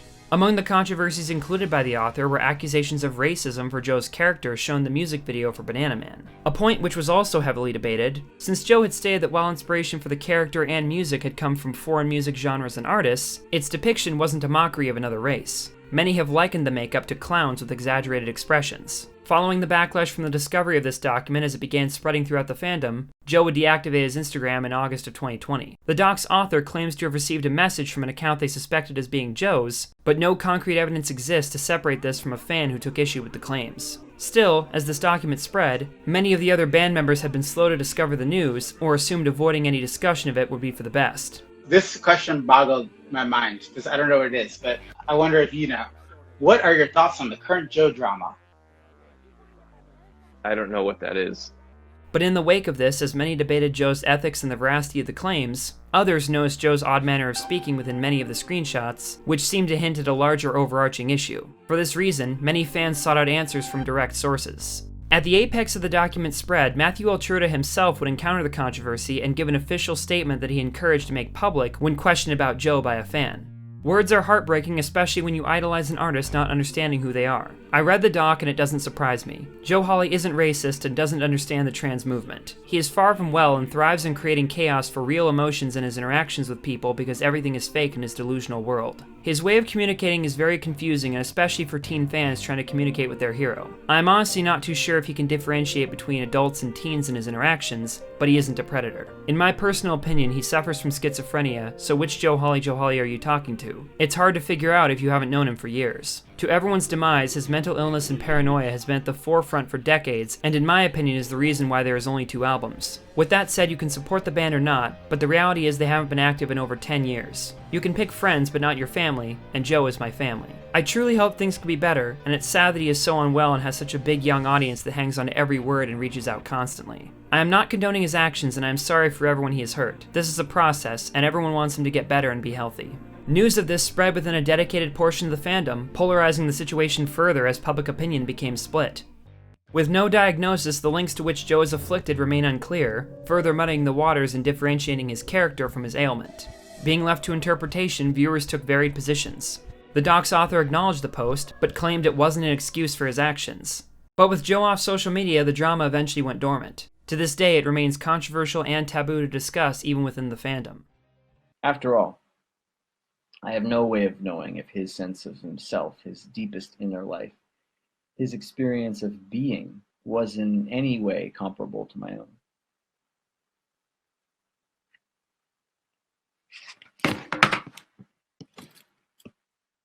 The doc's original author returned on April 22nd of the following year with an edit. Quote, "Quick April 22nd, 2021 note/update. This document has not been edited since September of last year. I have moved on at this point and have not made any further changes. Please stop trying to contact me and trying to get me to change this/take this down. This document was never meant to get as big as it did, and is not and has never meant to serve as a prime source of information on this issue. A lot of the wording here is defensive and rushed, but I still stand by the information from 8 months ago. Please do your own research into this topic and come to your own conclusion, but do not use this document as a prime example of Joe/his actions." Unquote. Last question I wanted to ask you. What do you think true happiness looks like for you personally? Meditation has really helped with staying stable, at least in light of some very difficult circumstances. I don't know if I'm under more pressure for some long-term reason, but for whatever reason, I feel that my personal life has been under more pressure and more scrutinized in a way that, yes, has resulted in a lot of stress. And it would be nice to just be able to breathe and relax and feel comfortable. But I had this college girlfriend that really did a number on me, just to be honest, and that affected my happiness quite a bit, and it still does. So in the long run, it would be great to resolve some of that somehow, but I can't really talk about what an ideal situation would be. Still, the true nature of his mental health is far from clear, especially with his now limited social media presence, and most those involved closest to him being unwilling to speak on the subject further. Although after nearly a decade of asking, many have now settled on Joe's mental health as being the reason why the band ended prematurely and without warning. Blame which may be unwarranted, since the group's problems with Atlantic Records and the loss of management occurred well before any public controversies with Joe. Despite everything that had happened in the prior months, Joe was able to officially release his Joe Hawley album on several platforms in November of 2020. It contained only minor alterations from the previous 2016 release, including slightly altered titles and the removal of his White Rabbit cover. Following the initial development of Joe Hawley, he would also release 4 singles: Sleigh Ride Invincibility Star, Special, Weird Bed and/or Yes Please, and a cover of Since I Don't Have You, featuring Casey Shea, as well as Coz Baldwin, the creator of HiddenInTheSand.com. This collaboration came off as unexpected since most were unfamiliar with his background as a singer for the band Circuit Theory. The purpose of this cover and the song Special were discussed by Joe later on. If anything, those 2 covers, one of them was a demo for Archie, the Riverdale television show, but Since I Don't Have You's a cover of the Skyliner song. Those were both sort of addenda to the Joe Hawley album, which we didn't really release outside of Pledge. So we could look at that as sort of a 15-track album or so, with a couple of bonus tunes. He would release his latest song in May of 2021, a cover of Everything Means Nothing to Me, featuring the vocals of India Velladis Lovelace IV. An instrumental version of this had in fact been featured in a YouTube video of his nearly 3 years prior. In fact, I just finished a cover, but I'm not sure quite how to release it with the help of somebody that I know. However, the full version's belated release was evidently without her permission. She would later speak out about Joe, voicing familiar issues and wishing for their shared work to be removed. It was then pulled from Spotify, along with Joe's YouTube video. The context surrounding this post is unclear, but its source was confirmed authentic. As of now, Joe continues to post music actively, and despite the recent problems, that doesn't appear to be changing anytime soon. Joe, we both talked to, I feel. He is making some tunes. I think he's getting excited about new stuff, so we'll see what comes from him. It's always a mystery. But by far, the member who has had the most eventful career in the time since the end of RallyHall was Rob. You see me before, you will see me again. I'll never give up, I'll never give in. In 2011, just after the hiatus, Rob would create 2 unreleased tracks about celebrities, one titled Christian Bale Is at Your Party and Actual Cannibal Shia LaBeouf. At first, these songs would remain unviewable, but were posted when Rob created his online portfolio and SoundCloud account. YouTube versions were also uploaded onto a small account Rob had created at that time. The visual for both demos was a neck-down version of a man in a white suit standing in a wooded area. On Twitter, Rob posted images of himself hiking through the woods in the suit, pant leg sleeves rolled up while he crossed a river looking for a spot to take the photo. After uploading both songs in a variety of locations, he stated that these were originally made for Funny or Die, in hopes that they would be adapted into sketches and have the real celebrities star in them. When this didn't occur, he released them as demos. You're walking in the woods. There's no one around and your phone is dead.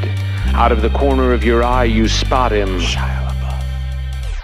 Although in April of that year, the song Shia LaBeouf would go viral, specifically when ripped and put on Tumblr, turning the song into an overnight meme. When I recorded the original version in 2012, it was really just a demo. I was hoping that Funny or Die would make it into a comedy sketch, and so I submitted it to them, and it didn't work out, whatever, so I just posted it on my SoundCloud because I thought it was funny. And I was never really, it just sort of happened without me really trying to do anything with it. So because it's absurd. It is quite absurd. This was aided largely by the growing RallyHall fan base, specifically HiddenInTheSand.com, that helped it spread to other platforms before it received widespread traction. When asked, Rob stated that the only reason he picked Shia was because his name sounded funny. Tell us about 2012. How did Shia LaBeouf as a cannibal even happen, Rob? Well, I have to give credit for the inspiration to my friend Andrew Lorich, who he and I were helping another friend move one day, and out of nowhere he just started whispering Shia LaBeouf's name dramatically. Now why? I don't know. It doesn't make sense. Around the room, he started prancing around the room and said, Shia LaBeouf. Was this back before Shia was kind of notorious for being a little bit crazy? Was he still just a regular actor at that point, or? I guess that might be the case. It was a tamer time for Shia's public image, and it was just ridiculous to use his name as this sort of dramatic conclusion. And so the whole cannibal prowling the woods storyline kind of grew out of this dramatic whisper. And how popular did it get back then when you put the song up on SoundCloud? It got about 2 million plays on my SoundCloud, posting, and then a lot of people re-uploaded it to YouTube or made sort of their homemade music videos for it on YouTube, and some of those have a lot of views as well. So I think maybe 5 million total people heard it. Wow, that's not enough. It isn't enough. Over the next 2 years, very little Rob Cantor content would come out, until March of 2014 when he released his first solo album called Not a Trampoline. Its tracks include contributions from other members such as Joe and Andrew, as well as Andrew Lorich, Matty Diaz, and Gregory James Jenkins, who were involved with Hawaii Part 2. Interestingly, one of the songs contained within Rob's album was none other than I'm Gonna Win, which had yet to be recorded in a finished state during the development of Good and Evil. Apparently, Rob had adjusted it further over the last decade, and the appearance in Not a Trampoline marked its first official release.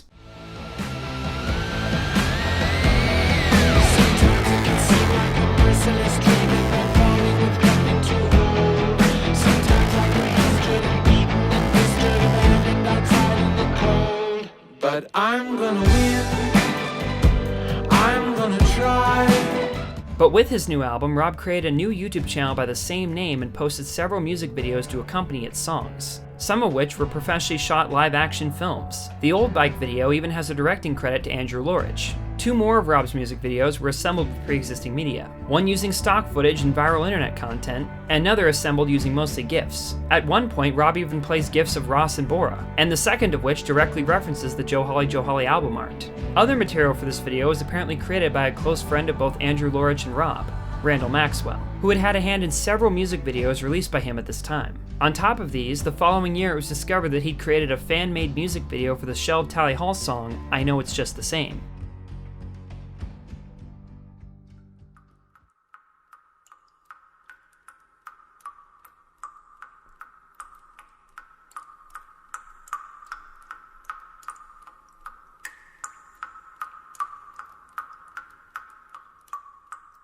Last night I had my chance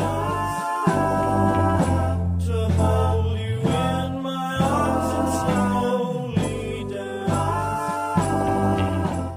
Strangely, Randall is also rumored to have had a hand in developing the viral internet meme, Rappin' for Jesus. Rob's second video using pre-made content was in fact not a song adapted from his album, but instead was created specifically for an Intel sponsorship to promote their app known as TrueKey, which allowed users to log into accounts without the need for passwords. Randall Maxwell was credited as its director. However, one music video in particular would stand out from the rest. This was known as 29 Celebrity Impressions, One Original Song. It starred Rob and Andrew, who sat down and casually performed Rob's song called Perfect, while he did voice impressions set to the lyrics. Many of them were spot on. Hello, my name is Rob, this is Andrew. We're going to perform an original song for you with 29 different celebrity impressions. It's called Perfect. Ready?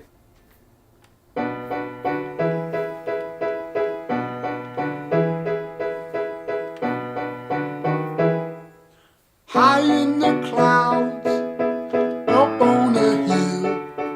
You talk to the stars, they tell you to chill. I try to tell you what everyone knows. You're perfect in the way that you are. From its presentation, the video appeared to be an informal spur-of-the-moment idea, but this was only what he wanted viewers to believe. It was in fact a hoax, and featured a cast of voice actors performing the impressions while sound mixers pieced it together with Rob lip-syncing the footage. The video was even recorded informally and at a low resolution to make it appear as being off the cuff and genuine.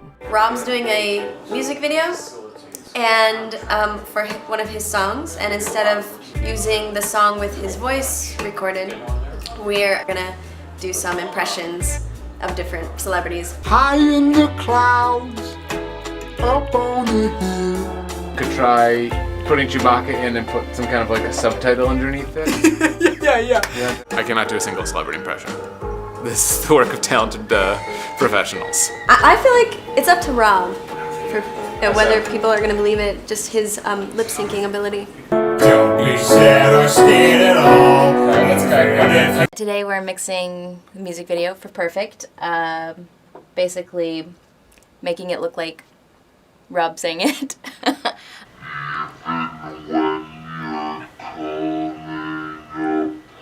It's so close except for part. Part, if we slide it back, I like a skosh. I'm taking all the voices that Rob recorded, added some room tone, chair squeaks, redid the piano, redid all the breaths, put all that together to make it just as believable as it can be. Guys, thank you so much. Alright, well, before we watch this, I just want to say that you guys all did me a huge service by lending your voice to this weird project that was kind of hard to explain at first. I hope you enjoy it. Let's watch. Who is this? That's Bora. Many fell for the joke, and it began to spread rapidly. 8 days later, Rob would release the behind-the-scenes footage, proving definitively that it was faked. When asked in an article why he did it, he stated it was to promote his album, and that it'd be amusing to see. The original video sits with over 18 million views to this day, but this wouldn't be his only viral hit. As all this occurred, the actual Cannibal Shia LaBeouf meme continued to spread, something which Rob himself had long since started to take notice of. You're walking in the woods. There's no one around and your phone is dead. Out of the corner of your eye, you spot him. Shia LaBeouf. You're looking for your car, but you're all turned around. He's almost upon you now, and you can see there's blood on his face. My God, there's blood everywhere!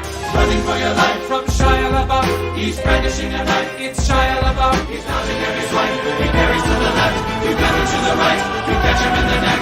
You're chopping off his head now. You have just decapitated Shia LaBeouf. His head topples to the floor, expressionless. You're finally safe from Shia LaBeouf.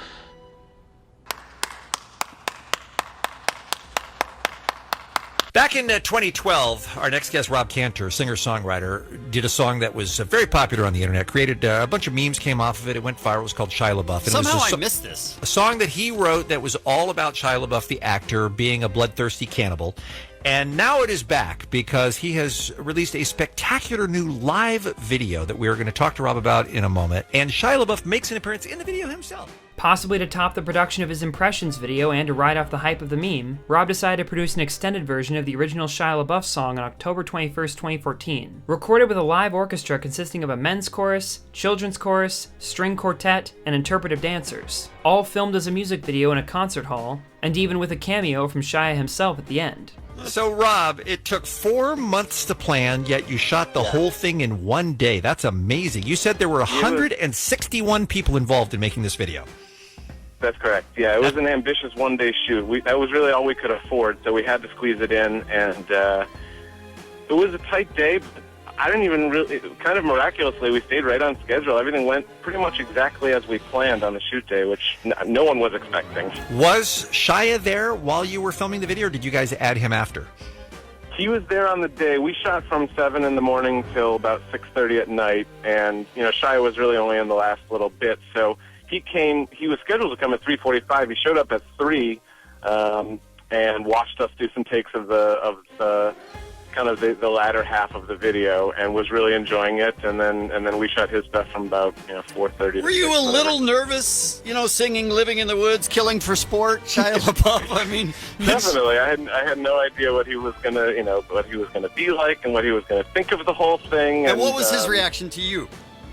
It was amazing. He was super warm and super nice and professional. And like I said, he showed up early and he was great. He was unpretentious and just did a great job and hung out and had a nice time with us. It was really surreal and awesome. At some point, you had the idea to include him in the video. That's a step beyond just recording it about Shia LaBeouf. So you had people that reached out to his people and just you breathlessly waited until you heard back whether he'd do it or not? He has way more people than I have. I just emailed his manager directly. I didn't really have a ton of people. So, yeah, I emailed his manager and said, hey, I'm trying to get this message to Shia. I found his manager's info online, whatever. It was just a cold email. And, I said, I'm trying to get in touch with Shia. And I sort of explained the concept for the video. I knew he had heard the song before because Shia tweeted out last Halloween. So I knew there was some familiarity. But basically, I just pitched the concept and said, I'd really love if he had any desire to be involved, and I put forward a couple ideas as to how he could be involved, and the being revealed as the the slow clapping audience member at the end was one of them, and then it was actually Shia's idea to turn it into a Citizen Kane homage.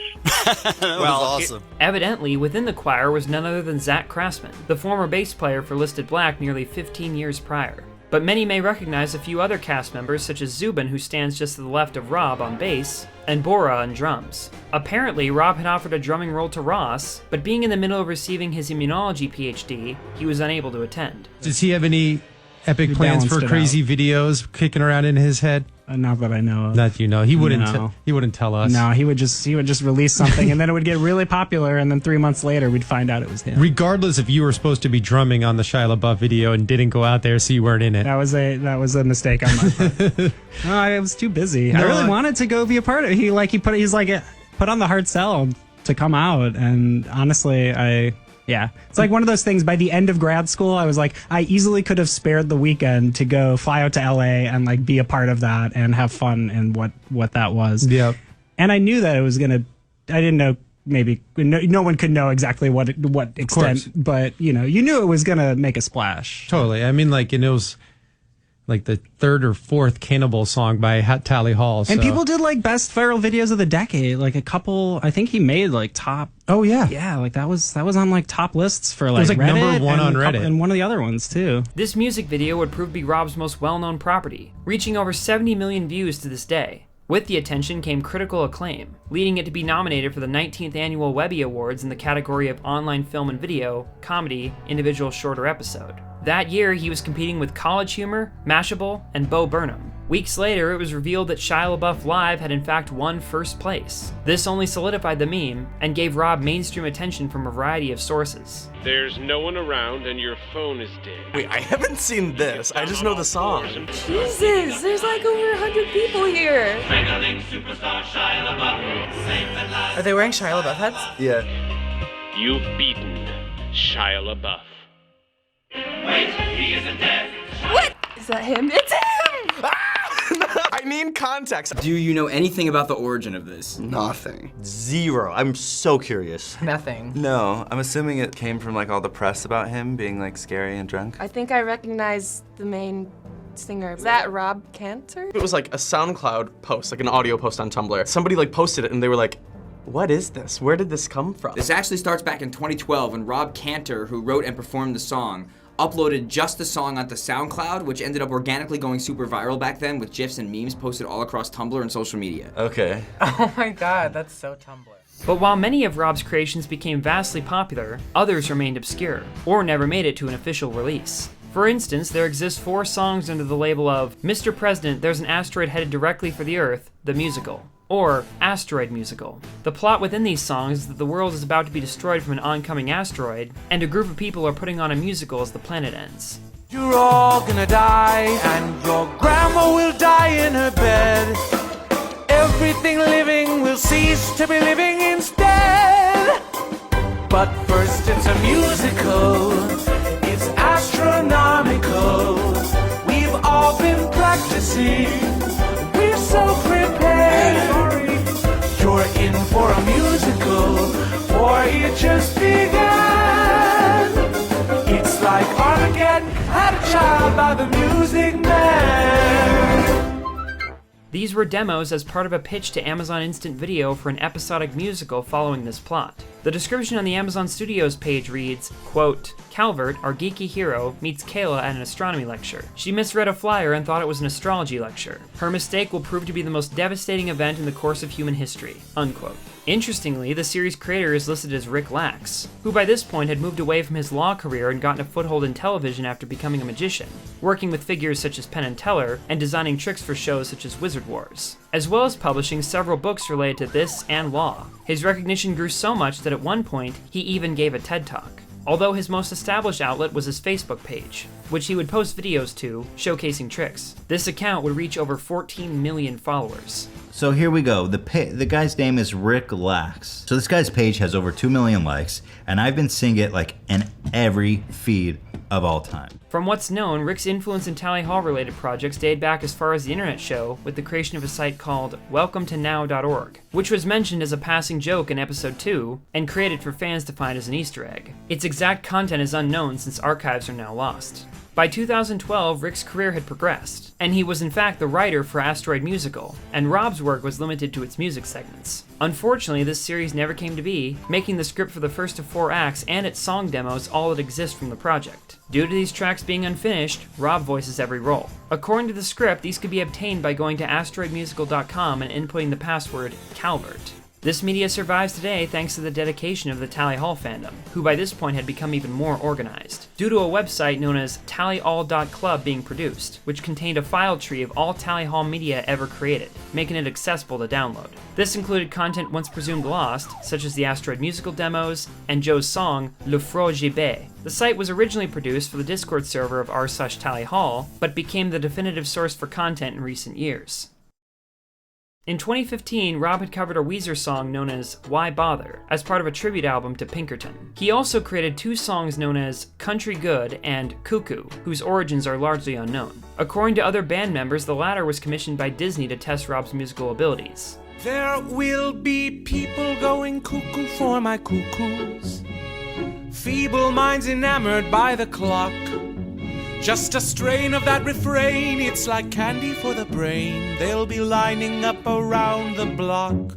Both remain formally unreleased as well. If done for this purpose, it appeared to have been successful because by this point Rob had begun working as a musician in television. One such case was with his song Going Purple, which was used in the end credits for an episode of a show called Startup.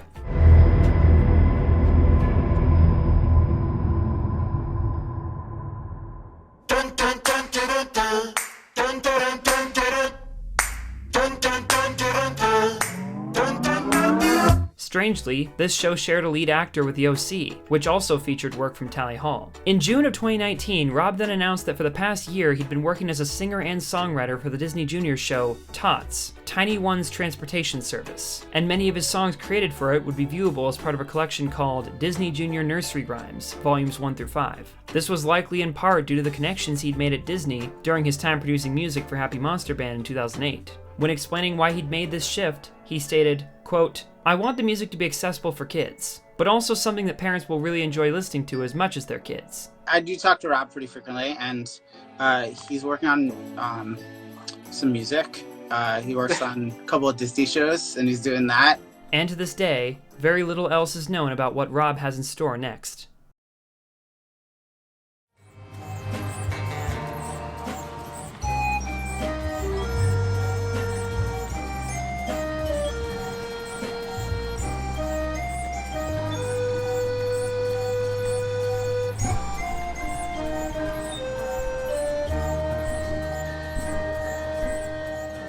It's been 10 years since Tally Hall went on hiatus, and while each of the members has had an extensive life with an even more extensive discography rich with accomplishment, very little has been released by the group as a whole under the name Tally Hall, and unfortunately several figures connected with them would pass away, such as Ryan Brady and even Marvin Yagoda.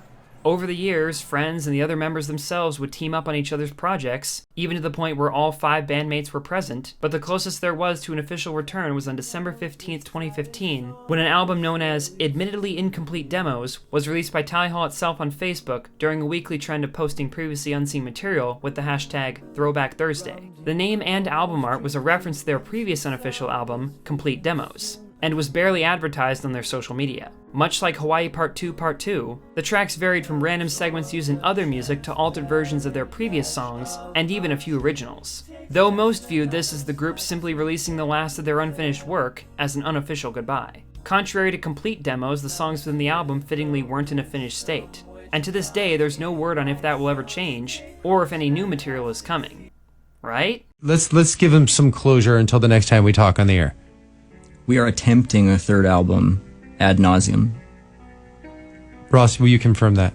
Well, I don't know if I'd say ad nauseum.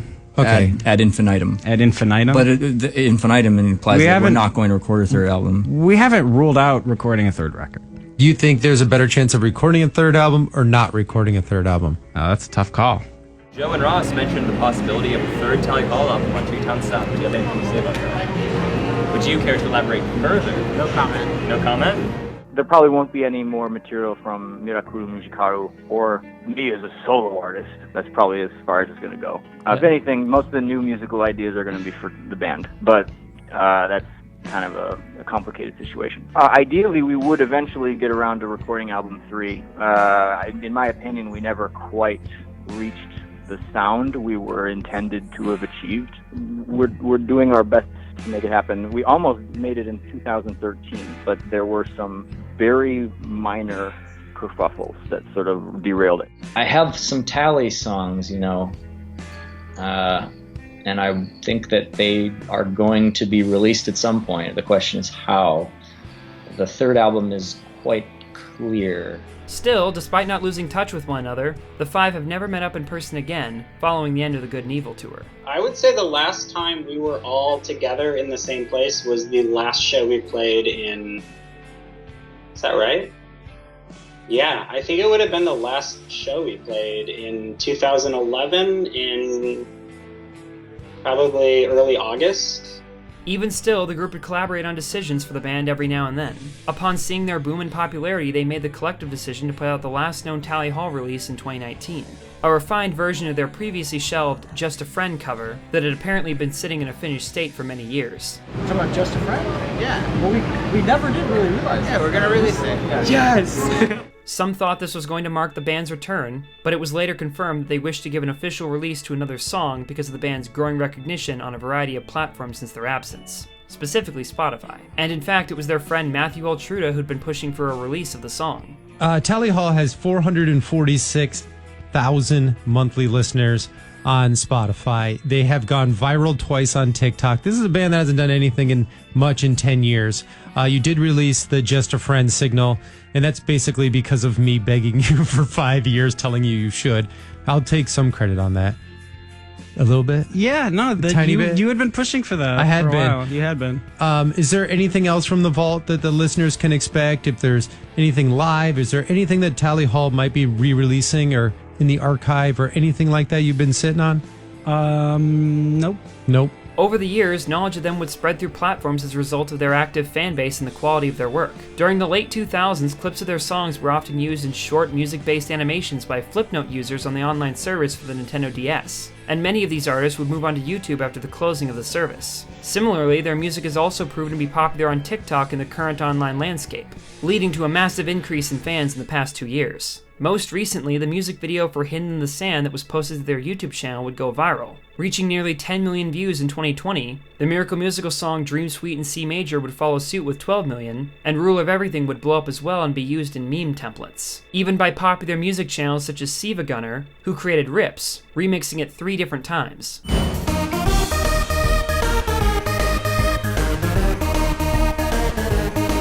This made it very popular in the YouTube Poop music video community. You understand mechanical hands are the ruler of everything.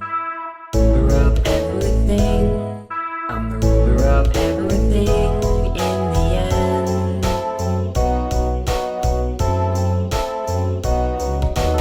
end. And now we see something like The Bidding getting up to over 3 million plays, 241,000 monthly listeners, Hawaii Part 2, the Miracle Musical selling for hundreds of dollars, Tally Hall vinyls selling for $300. People like, if they ever came back, I'd cry and die. I hope they wouldn't die. Many would argue their notoriety has only grown in the time since the hiatus, even discounting the widespread recognition of their solo work. For this reason, Tally Hall even relaunched their merch stores in March of 2021, so younger fans could own physical items relating to the band that haven't been available in many years, such as CDs and limited edition vinyls. In addition to the re-releases of the 2 albums in this form, a 3rd vinyl was also added to the lineup. It was a smaller 7-inch disc that featured their newly released Just a Friend cover, as well as Mucka Blucka and Dream, the 2 bonus tracks for the Marvin's album. The photo of all 5 members used in the cover was taken from the behind the scenes of their Late Late Show appearance many years prior. Even with the release of new material, it's unclear whether the group has since reunited even after a decade since the band's unofficial end. Through the spread of their music over the past 15 years, most have heard their work, though few know their name. But for those that do, it carries the same magical meaning as it did to the members themselves growing up and visiting the wondrous attractions at Marvin's Marvel's Mechanical Museum. Whether through controversies, unavoidable struggles, or simply bad luck, Tally Hall may never have reached their true peak. But maybe, after everything they did and everything they created, maybe they didn't need to. Big is not better, it's better is what's better, I think. I like that quote, better is better.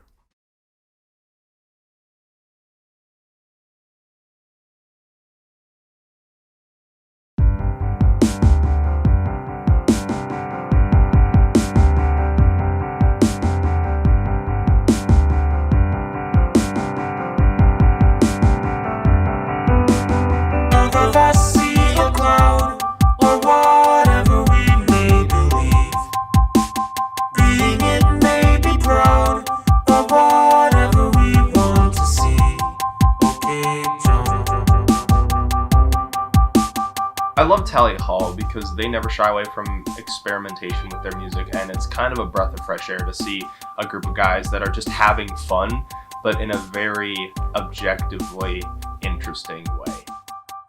Even just seeing how everybody had fun with it is super fucking awesome. Plus, I got this thing, which always feels super awesome to have.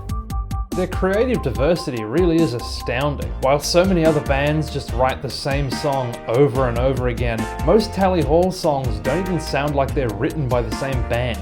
They're really unique music, and like they still have a fandom all these years later, even though they haven't been active. It's amazing how the internet has helped niche music spread and get the attention that it deserved all along. Tally Hall is one of my favorite bands. I've listened to them for a long time, and they've really helped me through a lot of things. I'd like to give a big thank you to all the people who helped me do this project. It was definitely a big one, and it took quite a while.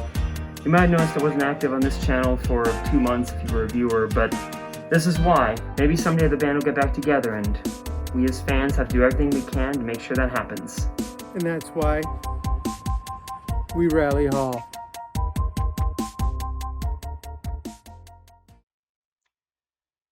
Tally Hall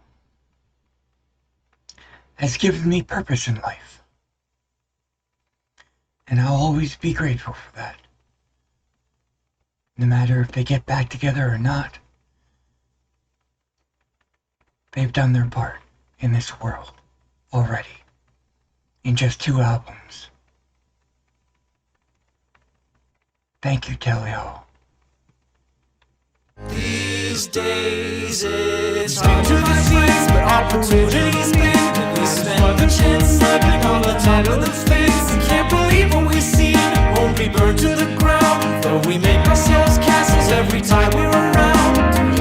It's a little bit of magic to end the world. Kill me truly, something different than we started within the world. Keep it coming back and coming back and coming back.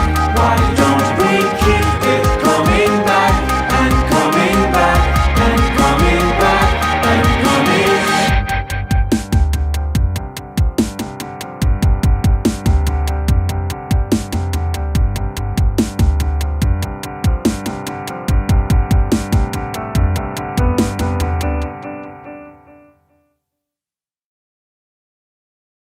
Thank you for watching the Tally Hall documentary. We hope you enjoyed. And remember to donate to Coz Baldwin's medical expenses by clicking the link provided in the description below. And check out Tally Hall's new merch on their website by going to www.tallyhall.com. And of course, don't forget to like the video and subscribe to the Just Jargon YouTube channel for more documentaries and other things we're not legally obligated to tell you about. The band's had a long history, but who knows? Maybe Tally Hall might have something stranger for us to hear someday.